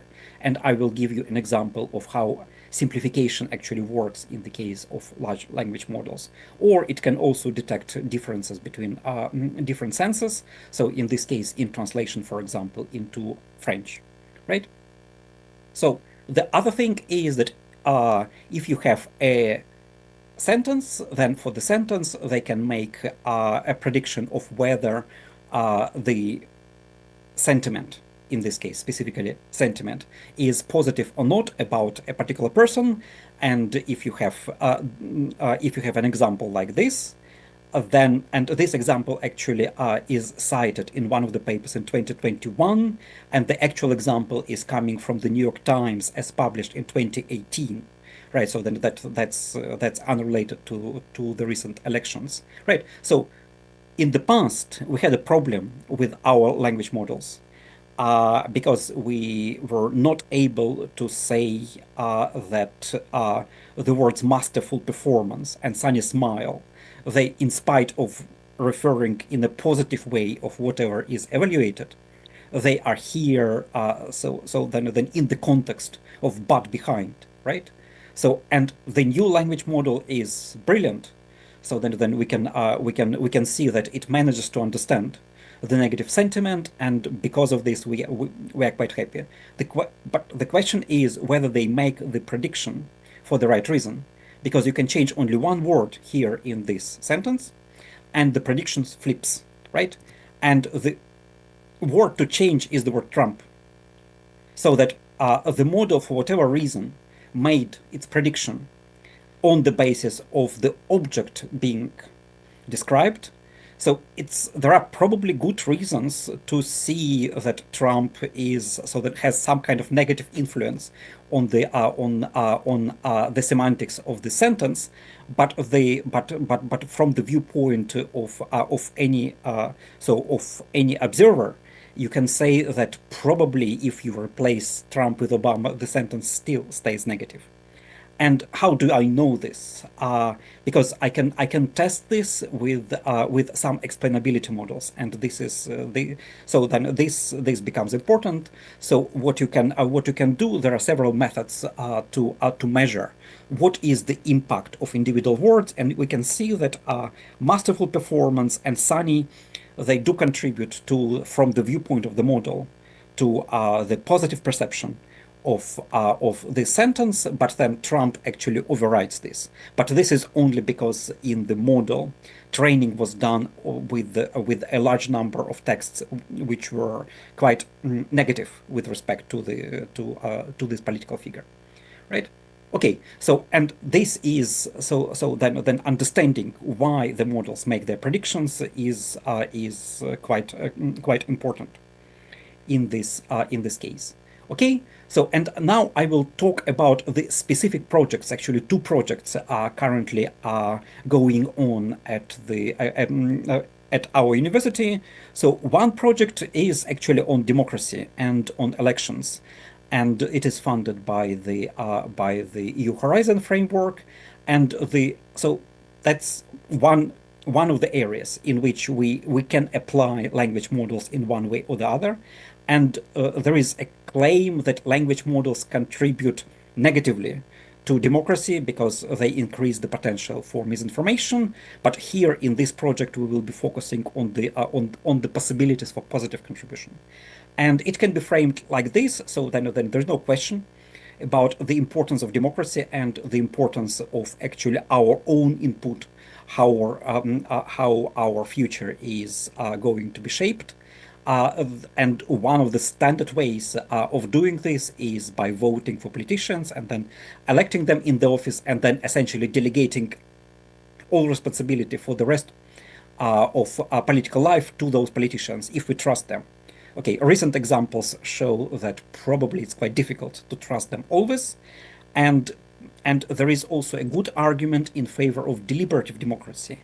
And deliberative democracy, it focuses on involvement of stakeholders in the decision-making process, and there are all good things which can be said about more deliberate, more greater involvement of the stakeholders. The question is about what it implies, and if you have mutual discussion, then it happens in language, right?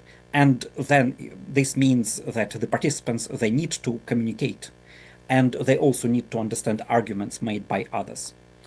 And then this raises the question of the linguistic limitations.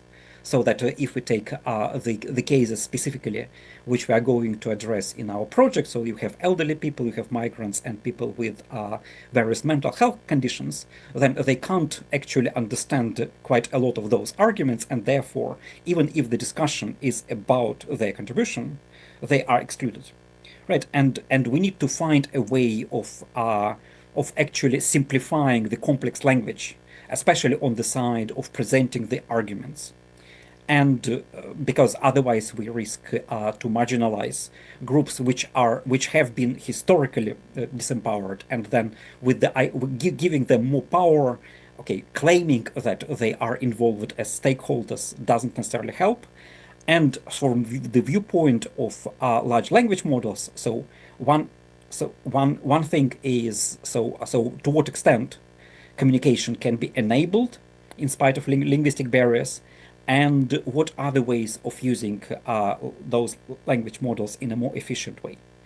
Okay, and I will start with an example. The European Union quite recently produced a leaflet on the end-of-life regulations for the elderly patients, and it's definitely the framework for the end-of-life regulations in the EU is quite complicated. In each individual country, it is even more complicated because of the complexities of the laws in all those countries. And it is very reasonable that the European Union produced a leaflet of this kind.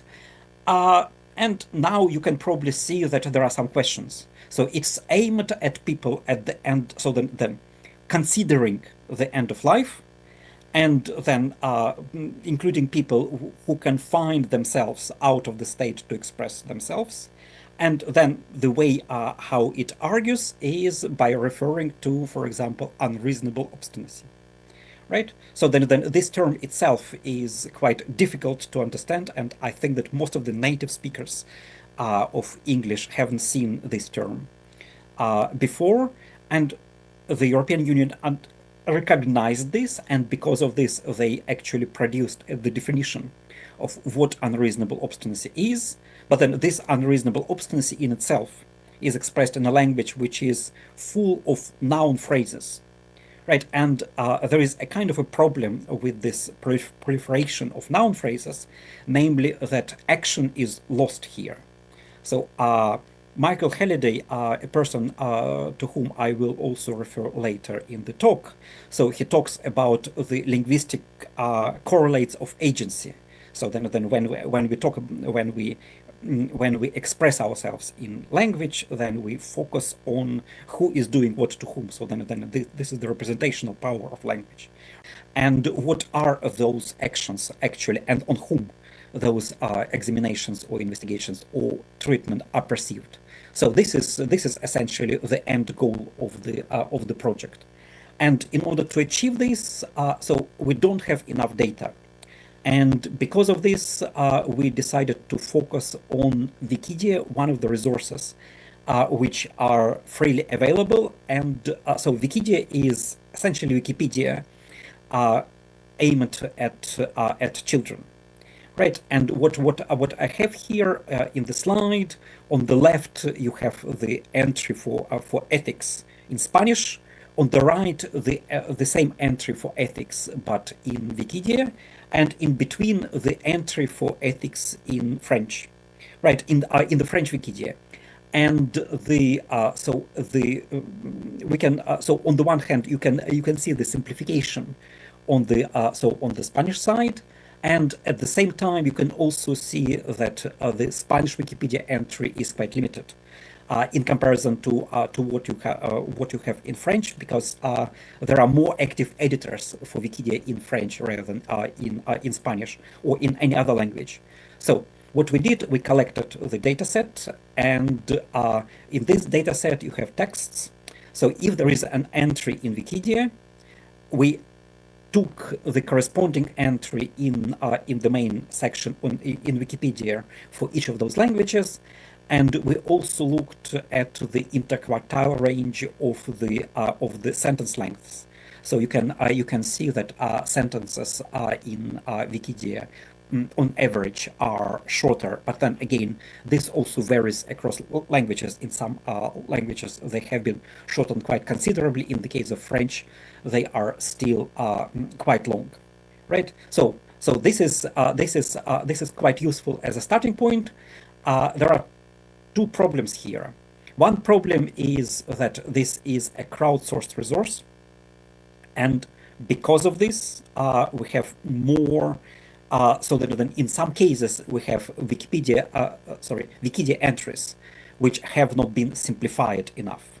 On the other hand, you have also, so what we want a tool for doing sentence level simplification, and the data set we have is aligned on the document level. So in general, we can assume that the document, as the entry in Wikipedia is simpler than the entry in Wikipedia, but whether this applies to every sentence. And therefore, we need to play with denoising, so that we need to find the best possible data set, so that the best possible set of examples in each language, in order to improve the accuracy of prediction of whether the sentence needs to be simplified or not. And we played with a number of methods, and essentially we have an idea that we can produce with a reasonable degree of accuracy a prediction by means of denoising techniques whether a sentence needs to be simplified or not, right? And with this as this is what we have achieved so far.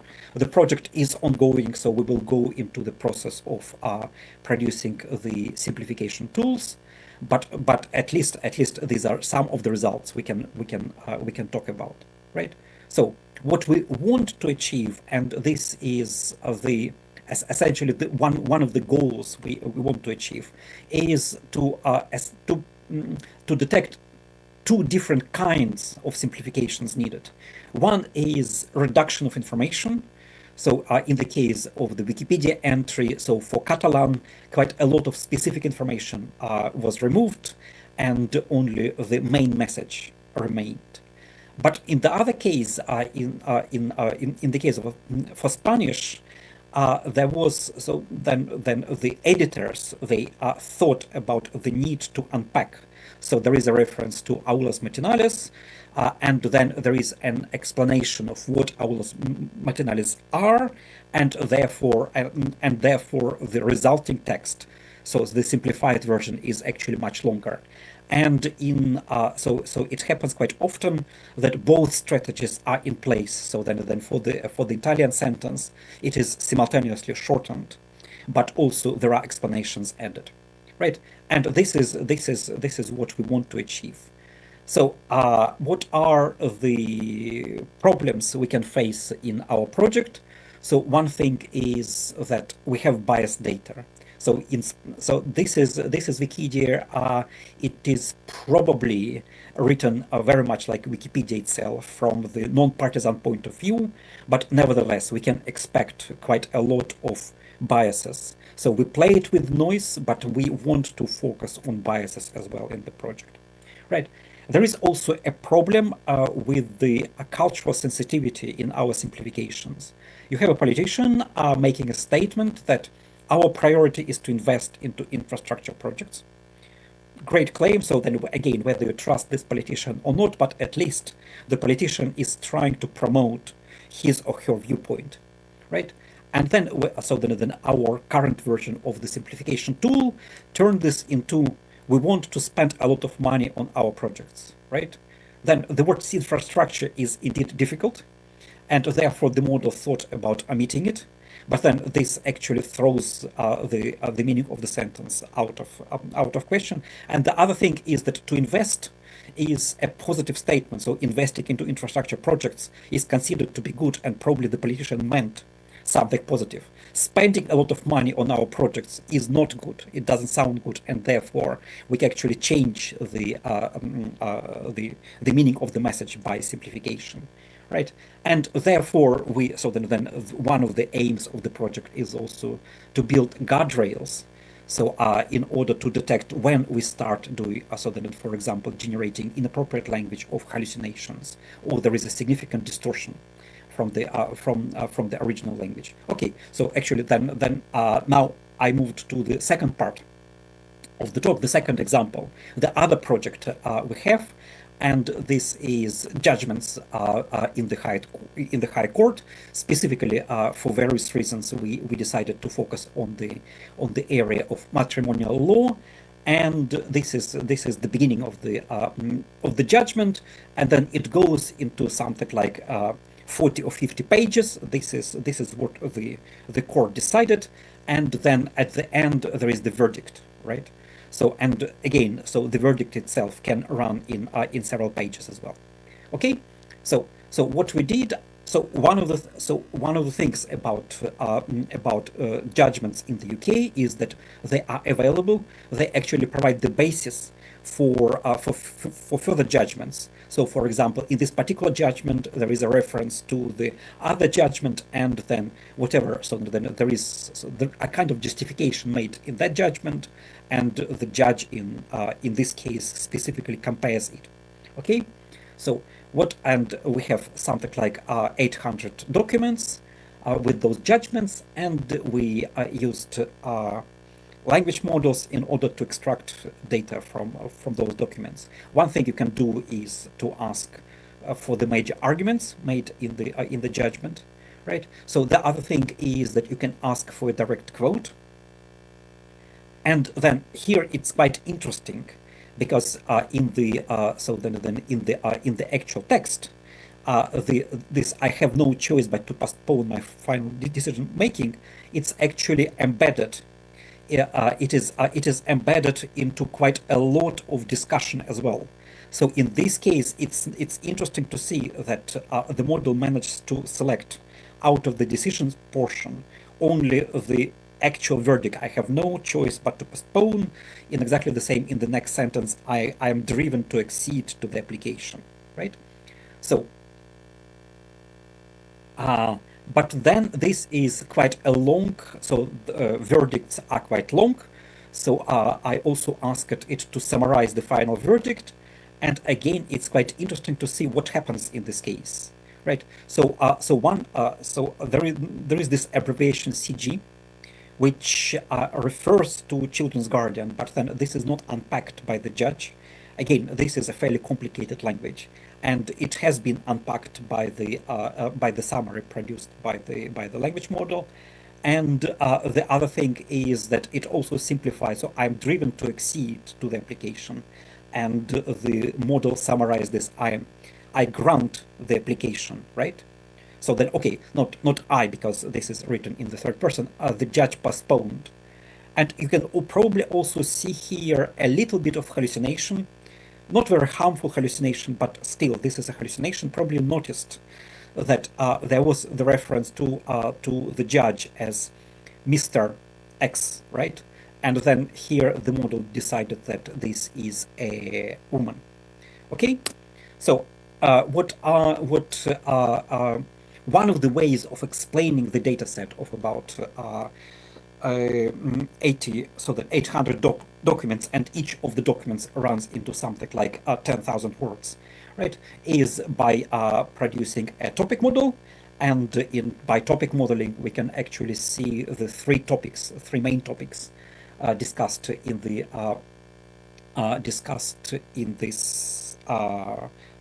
in this set of matrimonial law judgments. So we have so first of all, there is the third topic number 2, which is about high asset divorce cases, And then you have two topics which are somewhat intersecting, but then by looking into the actual examples, you can see that topic 0 is primarily about the custody of children. So then when the divorcing couple they are fighting for the custody of the children, and topic 1 is about the adoption orders, right? So then this is one thing which is relatively easy, but this is without the use of large language models. This is just topic modeling. But what large language models do, they can also offer you an interface, which was possible back even in the 1980s, when Douglas Biber talked about lexicogrammatical variation, and he selected some of the possibilities for measuring variation. For example, you can have lexical variation, and then specifically he produced some of the lists of, for example, public verbs, or time adverbials or amplifiers, so that amplifiers such as absolutely, altogether, completely, etc. Right? So public verbs and suasive verbs or possibility models. So what is offered by large language models is that not every use of the word ask is the use of so then in the sense of suasive verbs, and exactly the same is so then complain or insist. They're not necessarily public verbs only when there is a statement. And what large language models can do, they can actually predict that that public verb is so that the verb used here is in this sense. In exactly the same way, you can also have some syntactic constructions, again detected quite reliably, much more reliably than we used to have in the past. So, for example, there are bipassives, and this is again linked to the agency discussion by Halliday. So you can have the discussion based on agency. Senate approved something, or you can turn this into a proper passive. The statement was approved, and that's it, without mentioning the agent, or you can demote the agent, right? And then for Biber, it was important to actually to detect bipassives, and I think that this is actually quite useful. It would be also nice to have more lexicogrammatical categories coming from Halliday, rather than the simple categories as detected by Biber. But at the moment we have models to do so then such categories as bipassives or public verbs, right?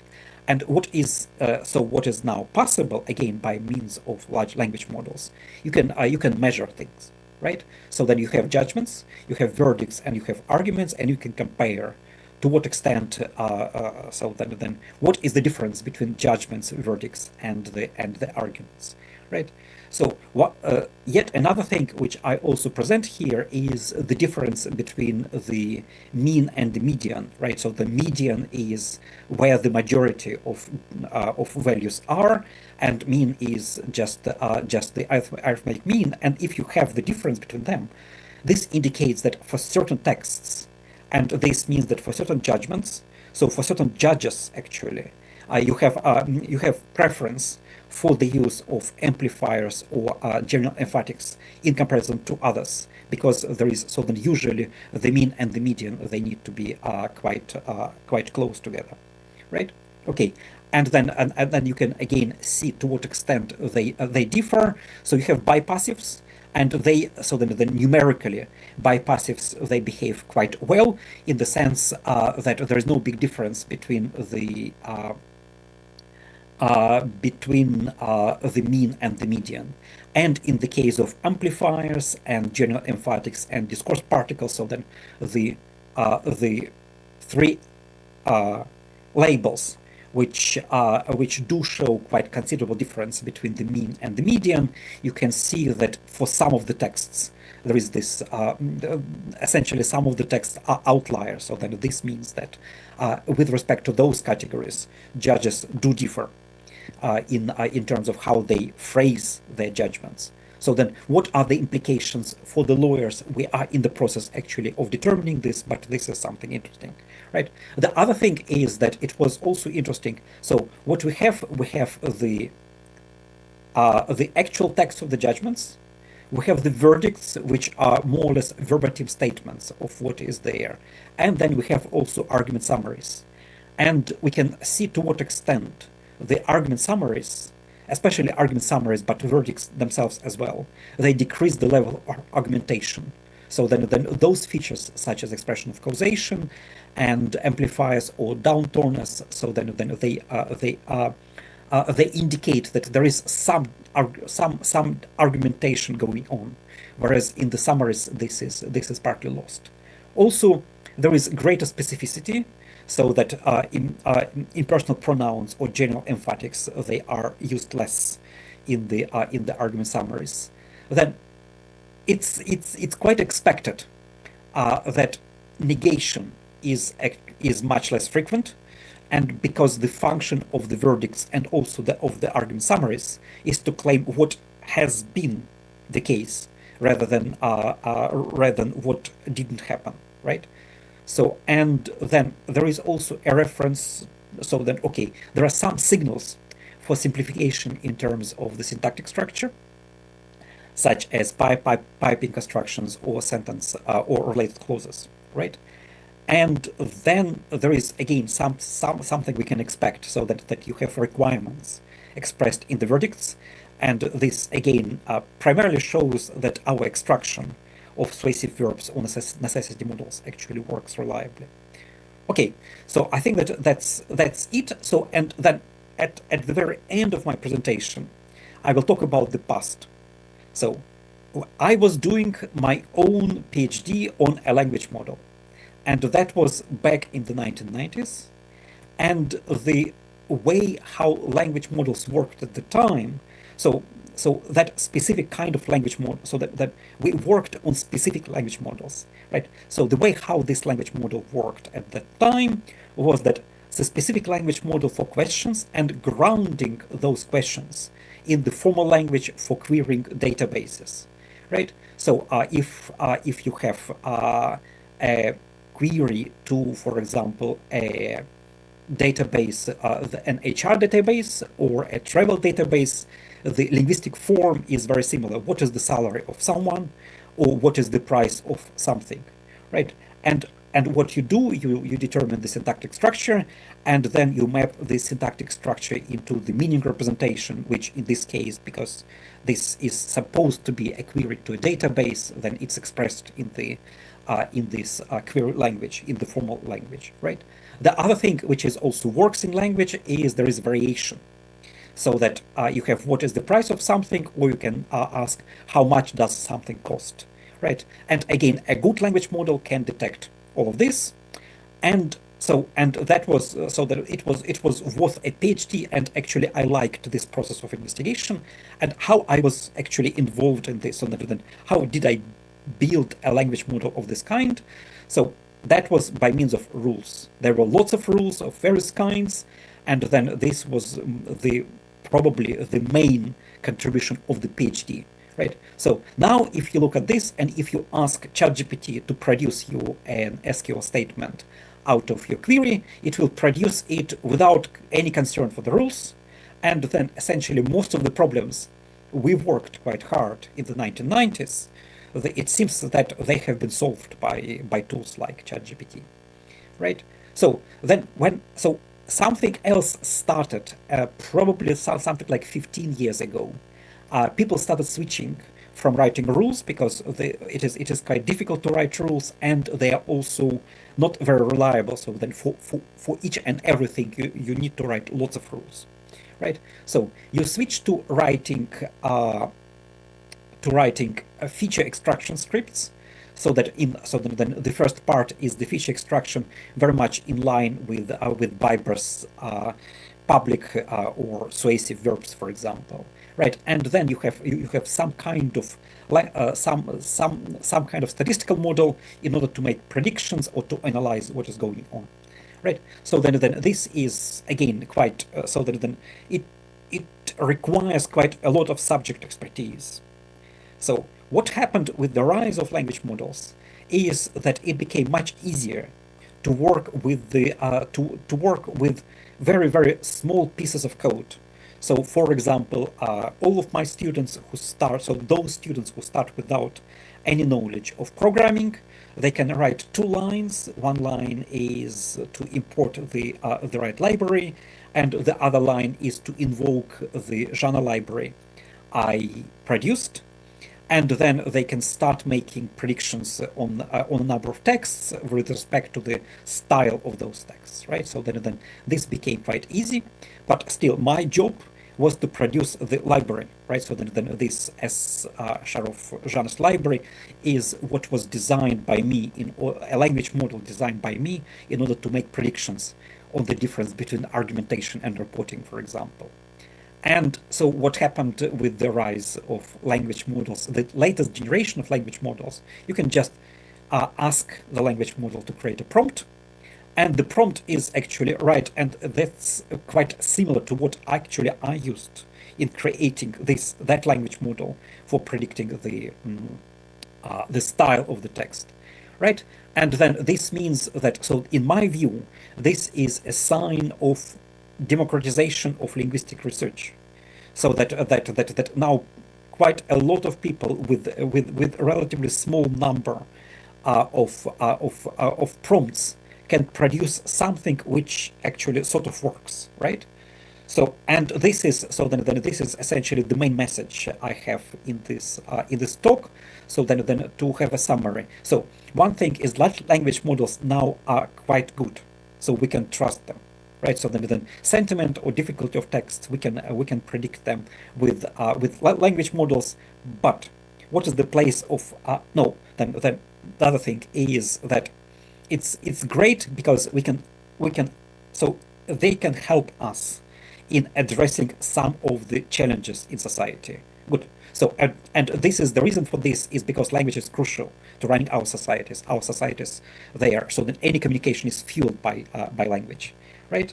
So, and these are some of the examples of domains in which we had project recently. So democracy and law, this is what I talked, medicine, fashion, translation, etc. So then we can definitely find lots of challenges, and we can try addressing those challenges, right? So what is the place of linguists in this case is that you need to explain what they do. And by means, and this essentially means that you need to know what bipassives are, what suasive verbs are, right? And if you can, then you can explain some of the decisions better than just blindly applying them. And this is the place for linguists, from what I can see in this era of large language models. And finally, on the one hand, you do need linguists, because they can detect some of the interesting things. But the other thing is that in the past, it took quite some time to train a linguist in order to use all the fairly arcane tools which were needed, such as Lisp or Perl, in order to extract what was interesting for the linguist. Now it's actually quite easy. And with this, with this positive message about what is possible when you use large language models responsibly, I will conclude my presentation. Thank you. Yep. Thank you, Serge. Thank you for a truly interesting talk. Now we have time for just one question. I don't know if there is anyone here in the room, Rosario, Anna, who want to ask anything.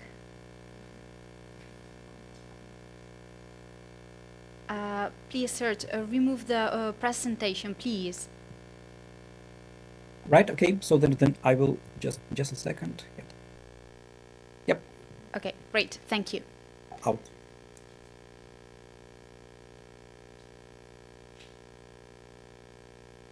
Any question?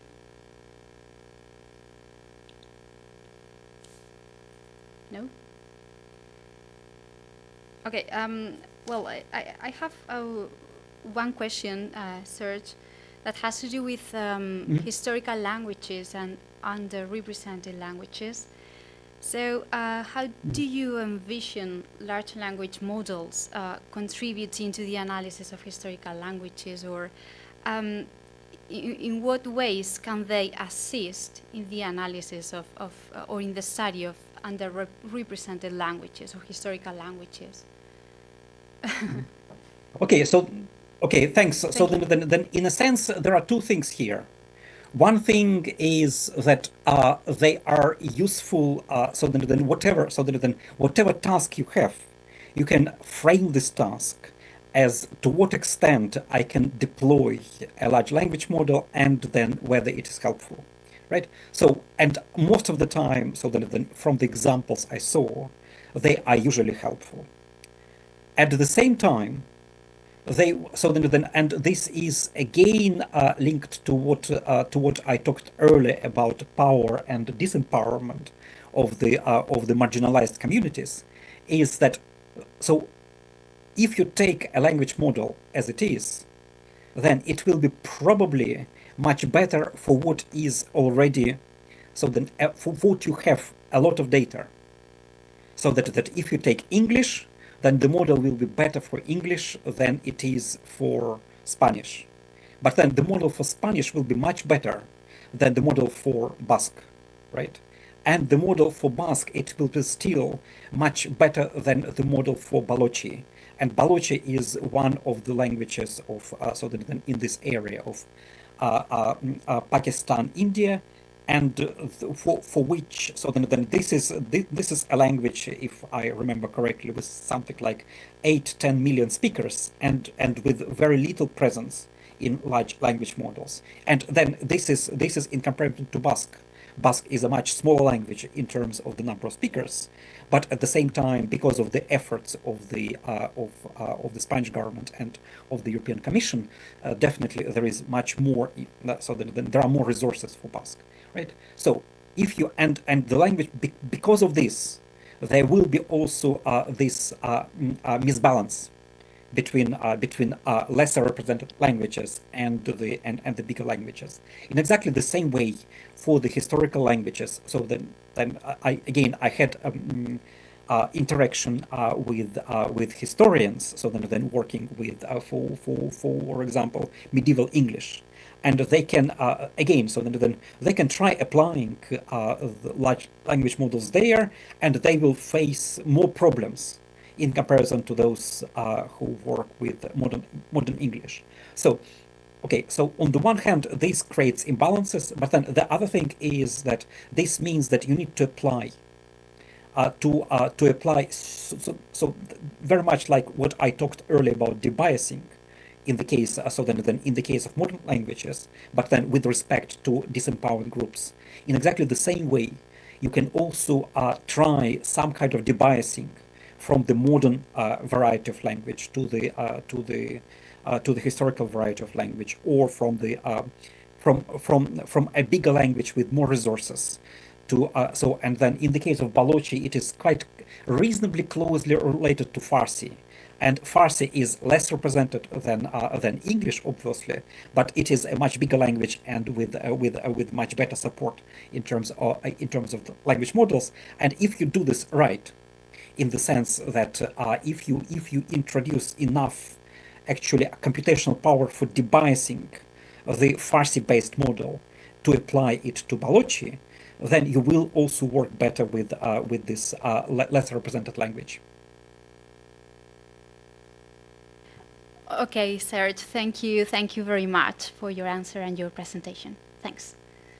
Any other questions? Thank you. Okay. So now you will be able to follow Javier's presentation through the streaming access. You have this at the events website. Okay? So thank you very much. Okay. To the three of you. Thank you. Bye.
And now we move to our last presentation. Javier Martín is our last speaker. He has been a professor of Old English and Linguistics in the Department of Modern Languages at the University of La Rioja. He visited at the Universities of Pennsylvania, Buffalo, New York, Amsterdam, Toronto, York, and Oxford, delivering lectures at numerous European and American universities. Javier has been the principal investigator of several research projects dealing with Old English corpus linguistics, electronic lexicography, and digital humanities. He has extensively published in journals and volumes specializing in Old English linguistics.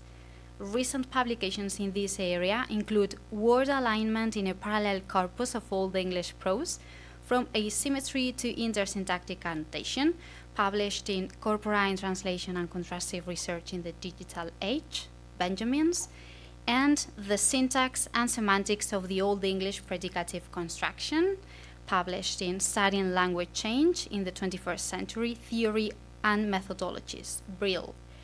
In the area of computational linguistics, Javier has recently published Toward the Morphosyntactic Annotation of an Old English Corpus with Universal Dependencies, Revista de Lingüística y Lenguas Aplicadas, and Old English Morphological Inflection Generation with Unimorph, Procesamiento del Lenguaje Natural.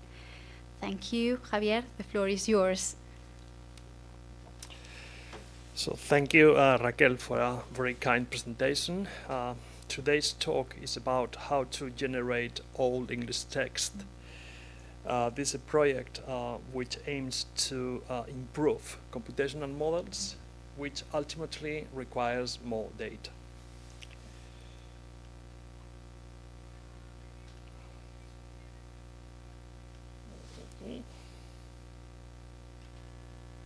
Okay. So the talk is divided into two main parts, one presenting the background, the other discussing some textual historical data, and then we come to the real thing in item number 3, the one about New Old English, in which we'll discuss how to generate the text and basically how to assess, how to evaluate the text we have generated. To conclude, we'll make some remarks.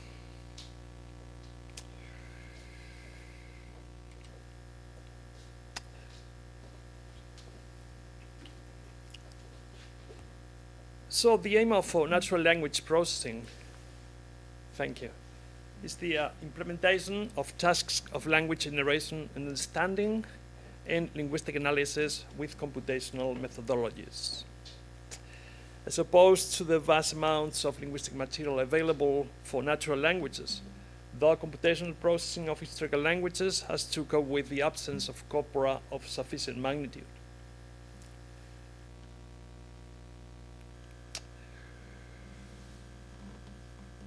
So according to Kenneth, natural language generation converts structured information into coherent sentences and paragraphs, enhancing communication and making complex data more understandable. It works by analyzing input data and basically by assessing the control of the output text.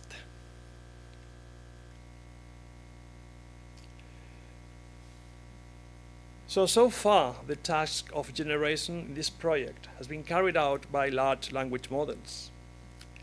So large language models can perform a wide variety of tasks by retrieving semantic and relational information from their training data. So they have been described as foundation models as they contain huge amounts of general knowledge that can be applied to specific tasks. LLMs learn how to solve a problem directly or by inference, which is very important in the case of historical languages, because they cannot rely on the available data since the data sets are small. So the only way in which these models can learn when dealing with historical languages is by inference, by deriving general properties from other languages, either genetically or geographically or even unrelated, and then to transferring this knowledge to the historical language in question.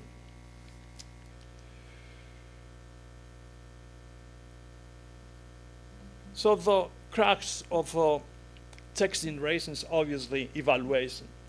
It's not a question of getting new text. The question is how to demonstrate it is plausible. It is as good as text produced by humans. So, according to these authors, evaluation procedures fall into three main groups. Human evaluation, which is carried out by human judges. Automatic metrics without training. And finally, machine-learned metrics, which require training. So these are some well-known metrics for text generation, but I must say from the beginning that they require large amounts of data.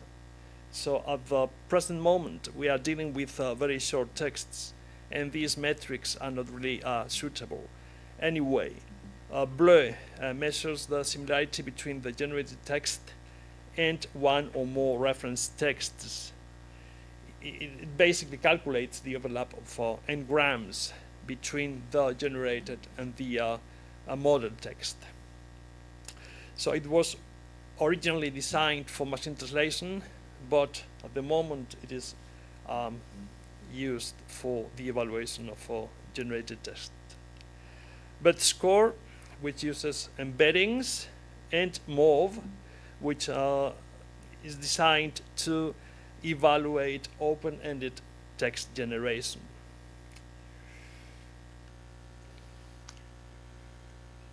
So some authors discuss the generation of the limitations, of generation metrics. For instance, BLEU was designed for corpus level evaluation. But SCORE can, in theory, work for on very short texts, but more context provides more meaningful scores. And basically, the main issue for BERT score is that it's difficult to interpret the results of the different scores. And finally, MOV requires large data sets.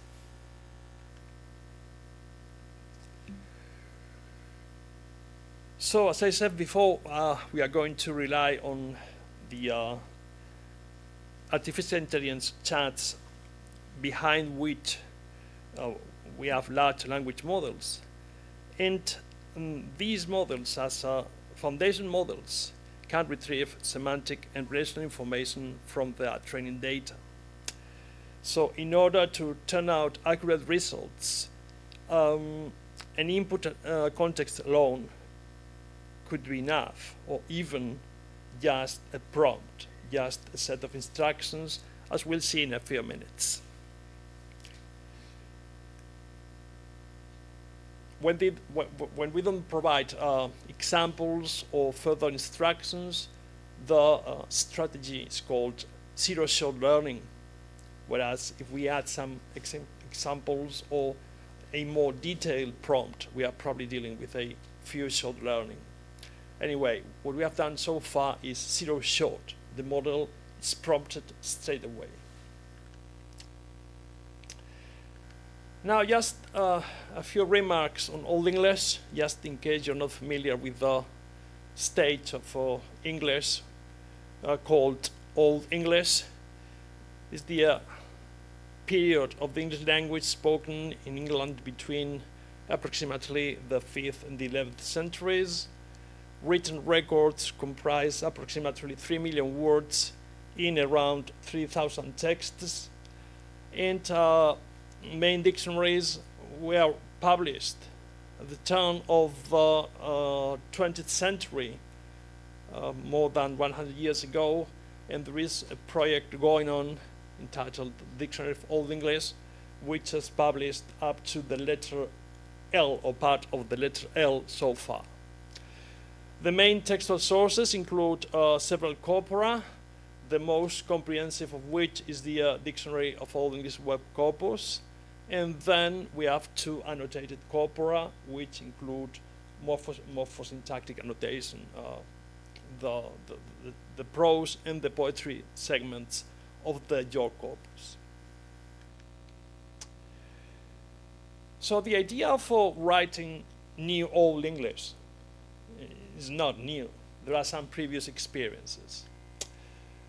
The only genuine textual generation is the one carried out by Tolkien, who produced a story inspired in Beowulf.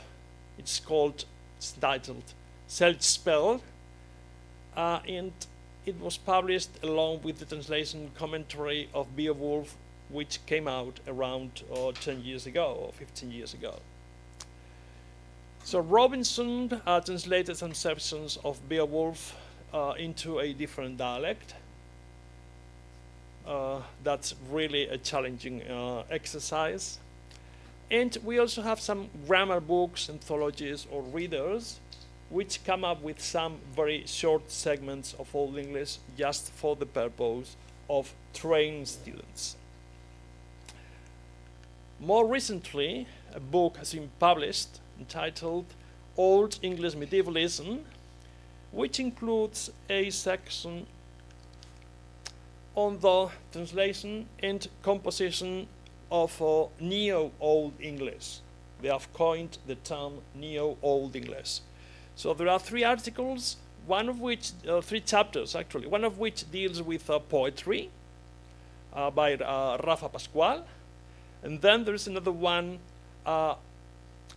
engaging in the translation from modern English into Old English, and still one which focuses on Peter Baker's Neo-Old English, Alice's Adventures in Wonderland, which he published entirely into Old English.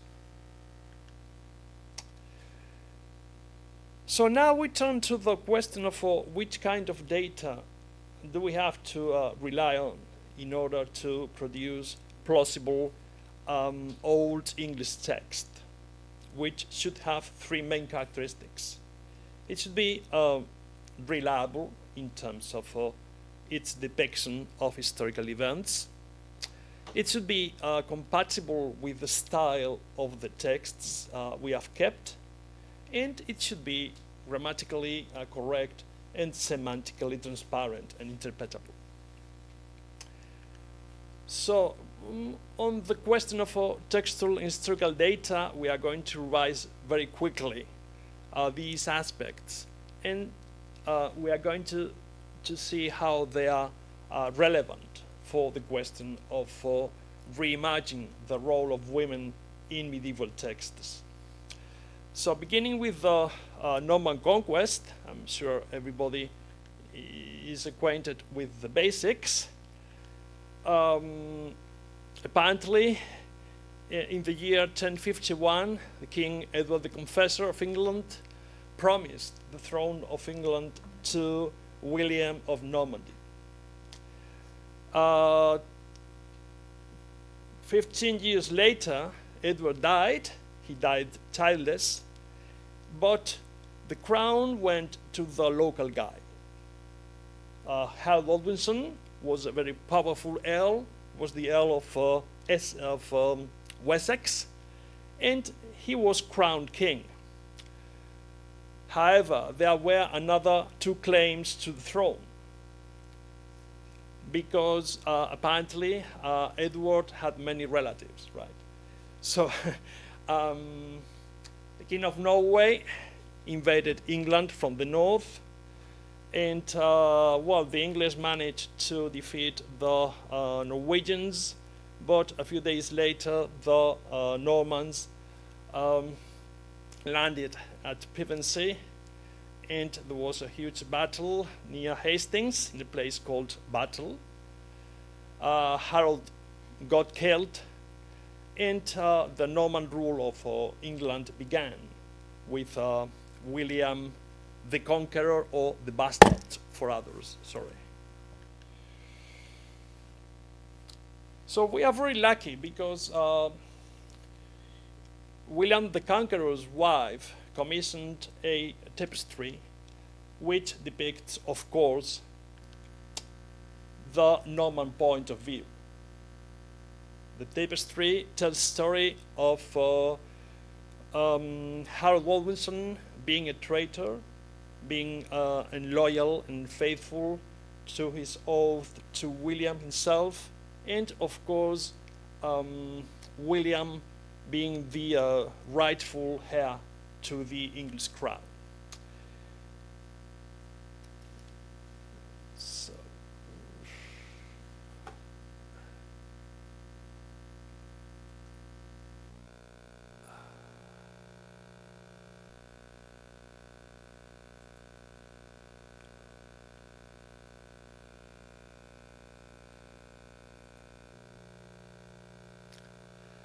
so this is a video. It's an animated version of the tapestry.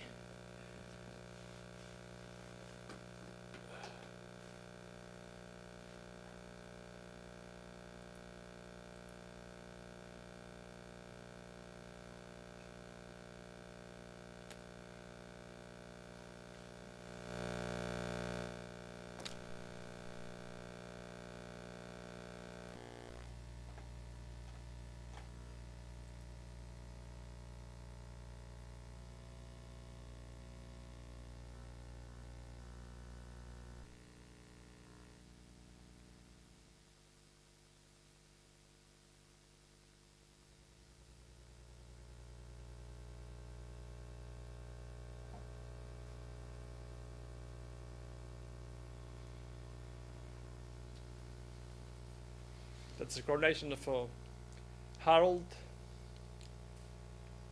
the comet seen as an omen.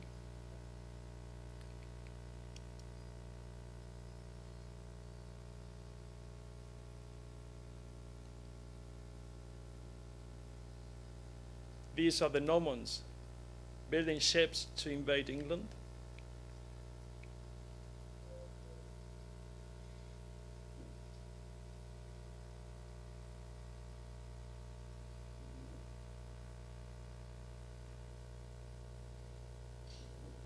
So along with their weapons, they take their wine, as you can see that.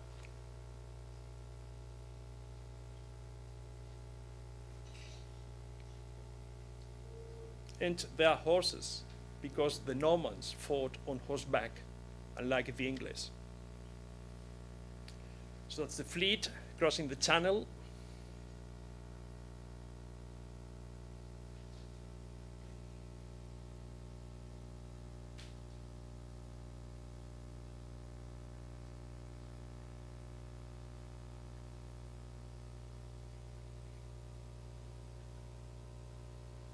The horses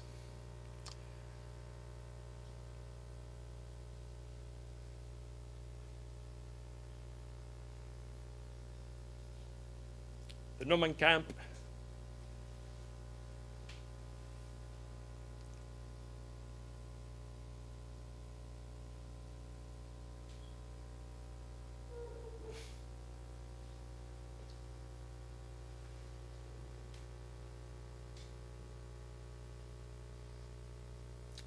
the Normans feasting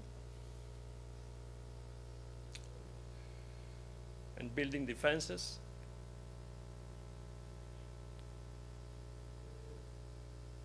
Those are the Normans enticing the English to fight.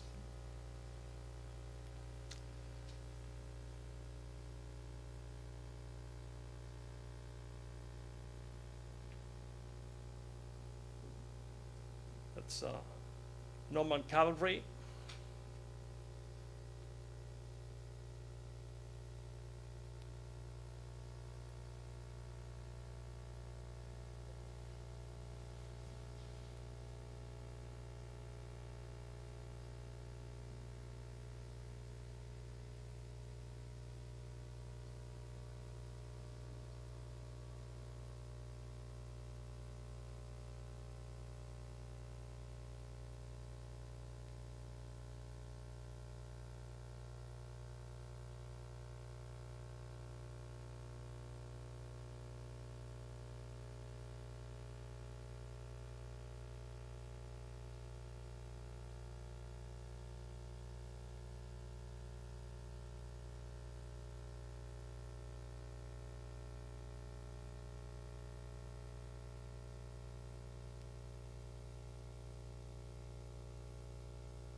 we have gone through the tapestry rather quickly, but well, it's represented as a basically male event, right? It's an epic, and it's a piece of political propaganda in favor of the Norman claim to the throne.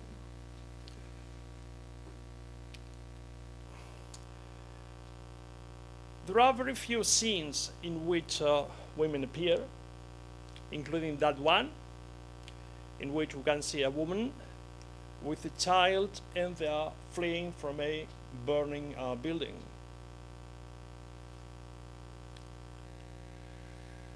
That's a more interesting one.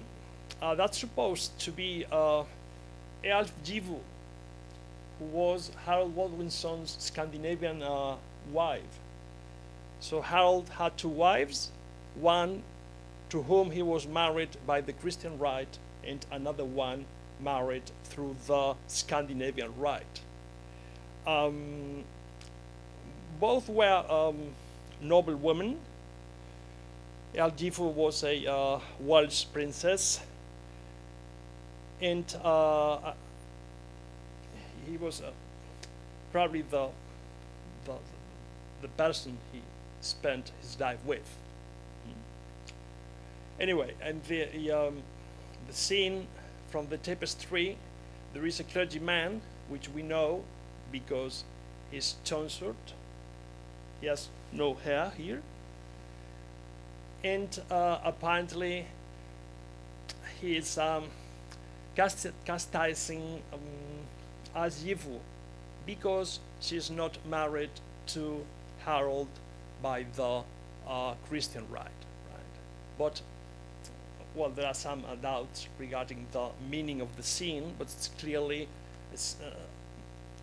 a clergyman probably at least patronizing a woman. That's even more difficult to interpret. It has a plain interpretation involving some kind of rape or abuse, but it could be more symbolic and less literal and represent the humiliation and the trauma caused by war. And we also get some female characters here. That's the funeral of King Edward, and as you can see on the top left, there are some women mourning. So what we have here is, in the main narrative, just Ealgivu, a woman fleeing from a burning building, and the women mourning at Edward's death. And there is also a border scene involving either rape or abuse or something more metaphorical. So the thing is, there are around 600 human figures in the tapestry, out of which just 5 or 6 represent women. And moreover, women are usually represented in a smaller size than men. Now, what about the chronicle?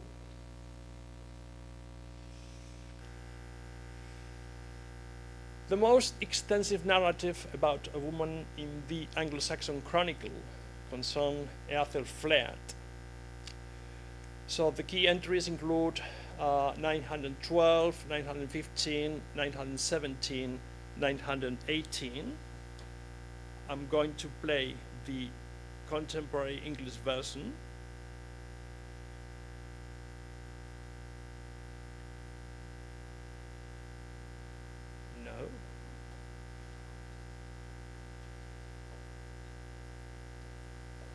Just 1 second.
Okay,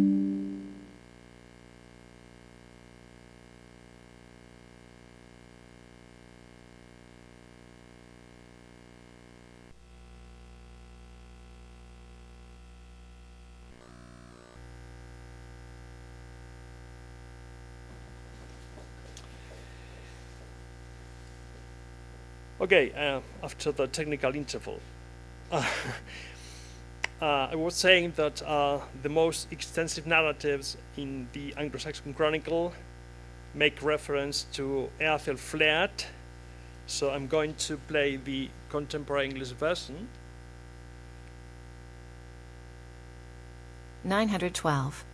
This year died Ethelred, Lord of the Mercians, and King Edward took possession of London, and of Oxford, and of all the lands that belonged thereto.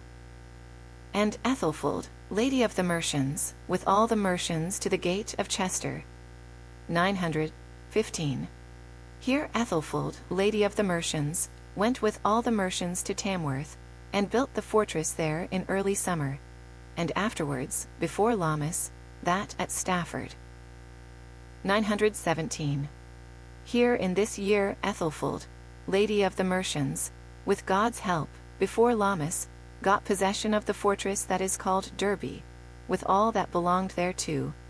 There were slain within the gates 4 of her thens, who were most dear to her. 918.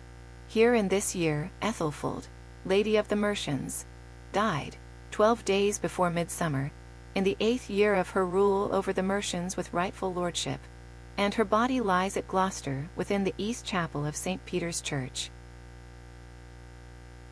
912. This year died Ethelred, Lord of the Mercians, and King Edward took possession of London.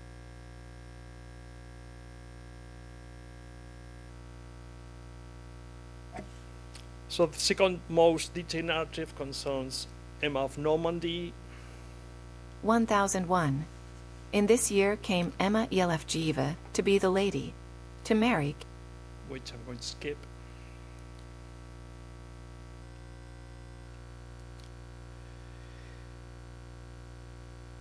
Queen Eadburh represents a particularly detailed morality tale. 780.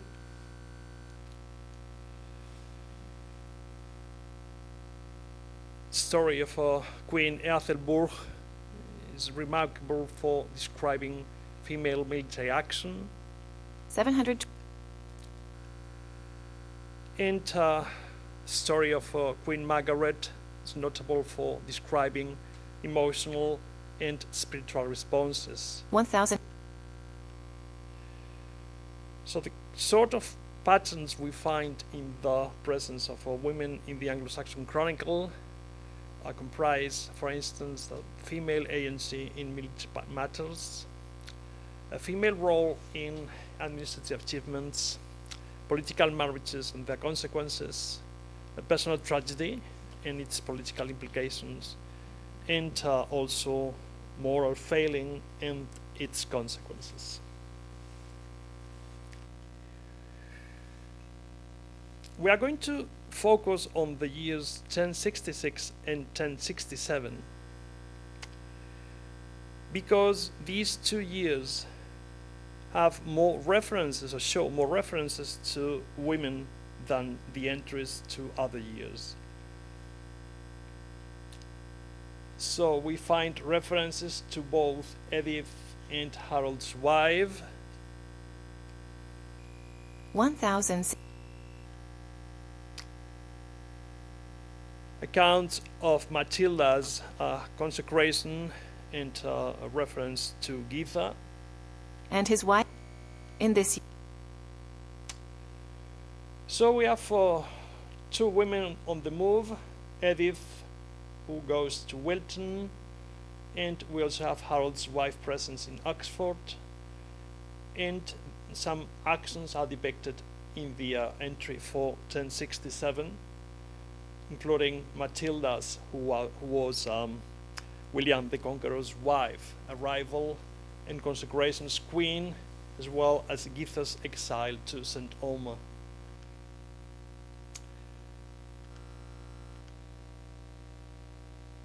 So when it comes to generating old English text, you need a model. You need some sort of guide for imitating the language, style, and for being aware of the sort of events which are depicted in those narratives. So we are going to concentrate on the years 1066 and 1067 and to look at them from the point of view, from the perspective of female characters.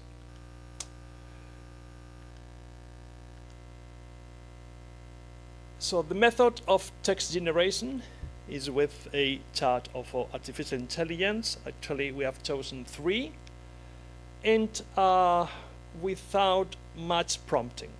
So what we are doing basically is what is called here implicit reasoning. So the model performs tasks without explicit step-by-step explanations. So we are going to write alternative annals. And as I said before, we have chosen the years 1066 and 1067.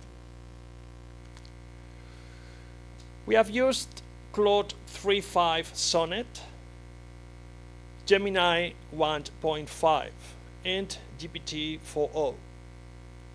And we have prompted these charts with these instructions. Let's generate Old English text. Your task is to write an alternative annal for 1066, 1067 that focuses on the role of women. Do not present women as secondary characters with respect to men. Be faithful to historical events. Be consistent with the style of the entries to the Anglo-Saxon Chronicle. Your text should be correct from the grammatical point of view, plausible in terms of word order, and semantically adequate. A 200-word text is enough. Be neat. Behave yourself. Provide translation into contemporary English and justify your linguistic choices. So that's the text by Claude 3.5 Sonnet. That's the one we've got from Gemini 1.5, and that's the one from GPT 4.0. The question, as I said before, is how good is this text? Because it's not a question of coming up with more and more material. It's a question of getting text good enough for training our computational model. The whole point of the project is to train. If we train the model with bad data, it is going to change for the worse instead of improving. So the point is how to assess the text we have got. Text 1 is the best one. So it has many strong points concerning the command of inflectional morphology, the use of word order, the arrangement of main clauses and subordinate clauses, lexical choice, and the attentiveness of words in the Old English corpus, and the semantic analyzability of compounds. So in qualitative terms, text 1 exhibits minimal weak points because it closely adheres to Old English linguistic norms. Text 2 and text 3 have several weak points concerning inflectional morphology, because some cases are not declined correctly. There are some gender and number mismatches. The syntax is heavily influenced by contemporary English. Some words are unattested or are used in an inappropriate way. Some names and titles are anachronistic. Latin numerals and phrases are used in a very weird way. compounds are uncommon or difficult to interpret, and so on and so forth. So text number 1 stands out as the most plausible Old English prose for its accurate use of grammar and semantics, while texts 2 and 3 have some significant issues. However, what we are doing at the moment is to test some procedures for evaluating Old English text. So the point of the whole exercise is to discuss how good our scores are when we have to assess Old English text. So there is no point in just coming up with a qualitative evaluation, because we need quantification. Eventually, we'll deal with large amounts of data, and the only way to compare a large Old English text with a real Old English text, a very large one, is of course automatically. You cannot do that manually, right? But for the time being, we've used a acceptability metric we call the overall acceptability score, which is a combination of 4 different scores. One measuring attentiveness, whether the word exists in the written records of Old English or not. Inflection, whether it is conjugated or declined correctly according to the rules of Old English grammar. Collocation score, how good the combination of adjectives and verbs and nouns, functioning subjects, is. And the word order score, how faithfully the order of sentences reflects Old English instead of being a word-for-word translation from contemporary English into Old English. So we give different weights to the different scores depending on whether we are measuring inflection, which gets 40%, or the other ones, which get 20%. And then we use some scaling factors which account for the fact that we are dealing with units of a different size. When we assess attentiveness, we do so word by word, whereas assessing word order involves evaluating whole sentences or even paragraphs. So the units are different, so we need some scaling factors in order to normalize the results. And that's the result of the assessment of these 3 texts with the overall acceptability score. Text 1 stands out as the most correct and interpretable, reaching 91.5%, whereas the other ones, text 2 and text 5, are in the area of 75%. So the qualitative assessment coincides with the quantitative one. What we are saying is we have got 3 different texts with the important difference that text number 1 is clearly better.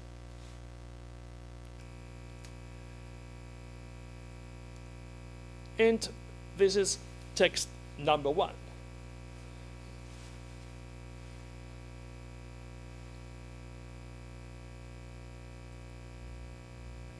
Anthus 6 and 16. Her eagith seochleafdi, heolthoni kunustol on Westminster, od midne winter after Edwardes forsice.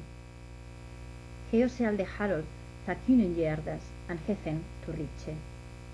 On Samuel canjere, ealgith siopuen, de heolgok senafort mit hirethenum, tahuile de segere north de wende. Seopuen sende eran drakan to thanweal kune, and hihire je hirsumedom. Efter tham je feoch te actianstum, herofleach mit hire vernum to verne riche, and there gunodeof offer easter. And seochleafdi eagith je wat will to merminster, mis miklum magnum an Serge life yendode. An 1007 and 16. On thusum jere vida sur leaf leadi, llegadero de kiehire exercestre, an thabur heald of lententif. Heo de al de gold, an seal folgire thenum, an hie heald on fahuelas. Thawilen thider, kom michis vierde, heo hut jegot mit ealum hire magnum, an mit thambe san manum tu sanctem domare.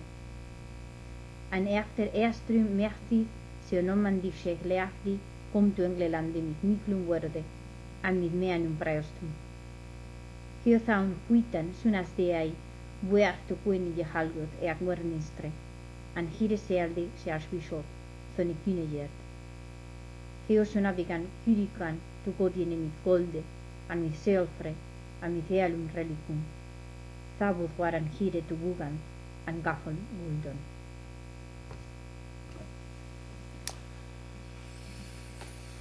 Okay, I would like to thank our colleague, Dr. Analvira Hanguren, who has kindly agreed to read the text. And I'm going to play the contemporary English version now. Anthusen 6 and 16. Her eagi 1066. In this year, Edith the Lady held the royal seat at Westminster until midwinter after Edward's death. She gave Harold the royal authority, and he succeeded to the kingdom. In the same year, Queen Ealhgaith held Oxford with her thegns while the army went north. The Queen sent messengers to the Welsh people, and they obeyed her. After the battle at Hastings, she fled with her children to the kingdom of Ireland, and dwelled there until after Easter. And the Lady Edith went to Wilton Minster with great treasures, and there ended her life. 1067. In this year, Githa the senior lady gathered her household at Exeter, and held the town until Lent. She distributed gold and silver to her thegns, and they held the walls. When William came there with his army, she went out with all her treasures, and with the best men to St. Omer. And after Easter, Matilda the Norman lady came to England with a great company, and with many priests.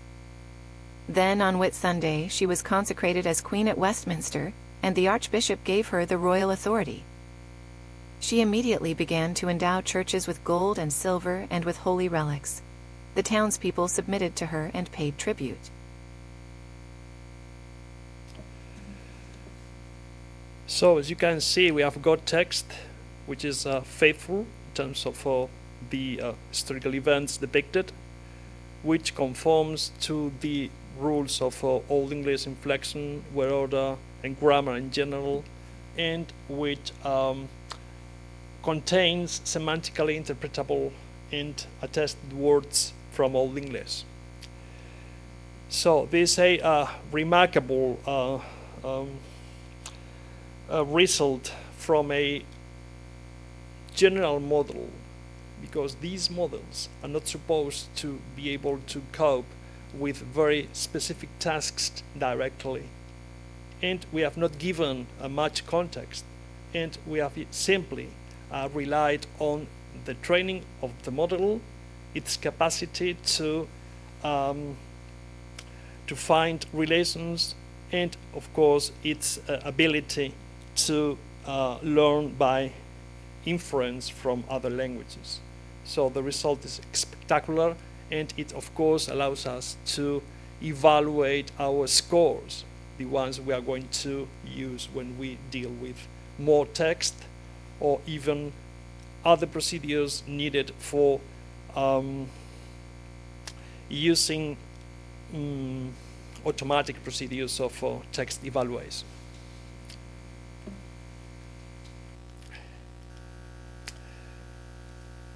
So just to conclude, charts of artificial intelligence based on large language models can generate plausible and convincing Old English text.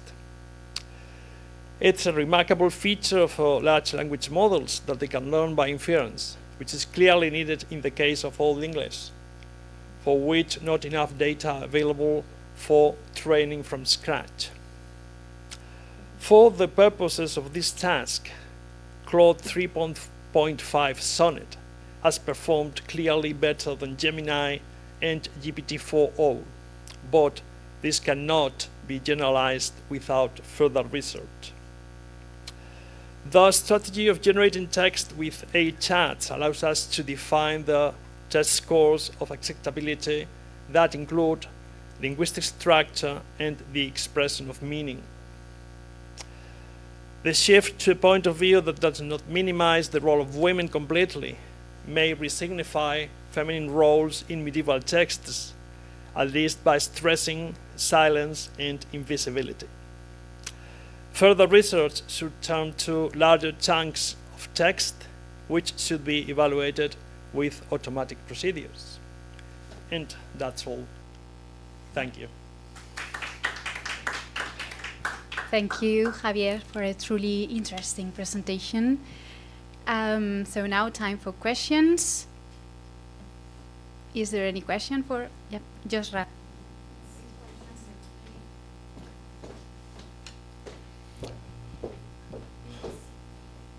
It's a question that it might be a little bit maybe out of point. It's about, since in Old English texts we have seen that there is a great variety and discrepancies even in dialects.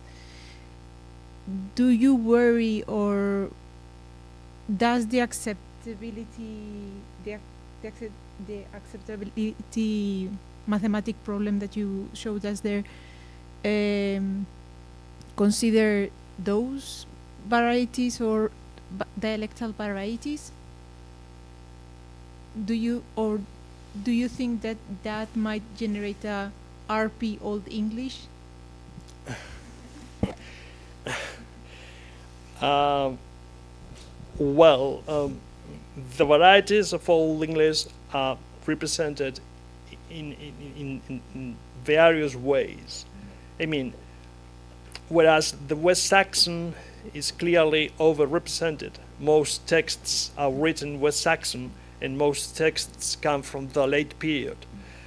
The other dialects are underrepresented, or we don't have enough texts to really compare on an equal basis. So when we ask the chat of AI to write or to generate text, it's probably going to imitate the late period and the West Saxon variety.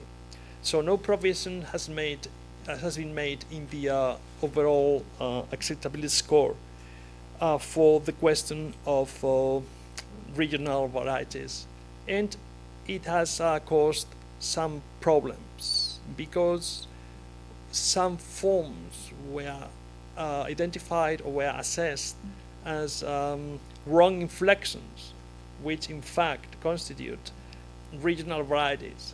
Very rare words, but acceptable after all. So in a few words, no provision has been made for dialect variations, because what we could expect is that the chat generates text based on the West Saxon variety from the 10th century.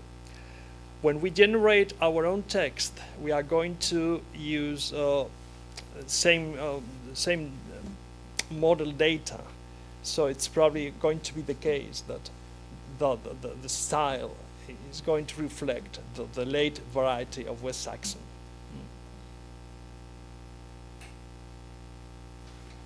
Okay, is there any other question? Well, it's almost 8 o'clock, so we can conclude. Please let me express my gratitude to our 4 speakers for their valuable contributions and insights, also to the participants. My apologies again for the connection and sound issues we have been fighting throughout this event. I do hope you all enjoy the program as much as I did, and also to have you with us on another occasion. Thank you very much.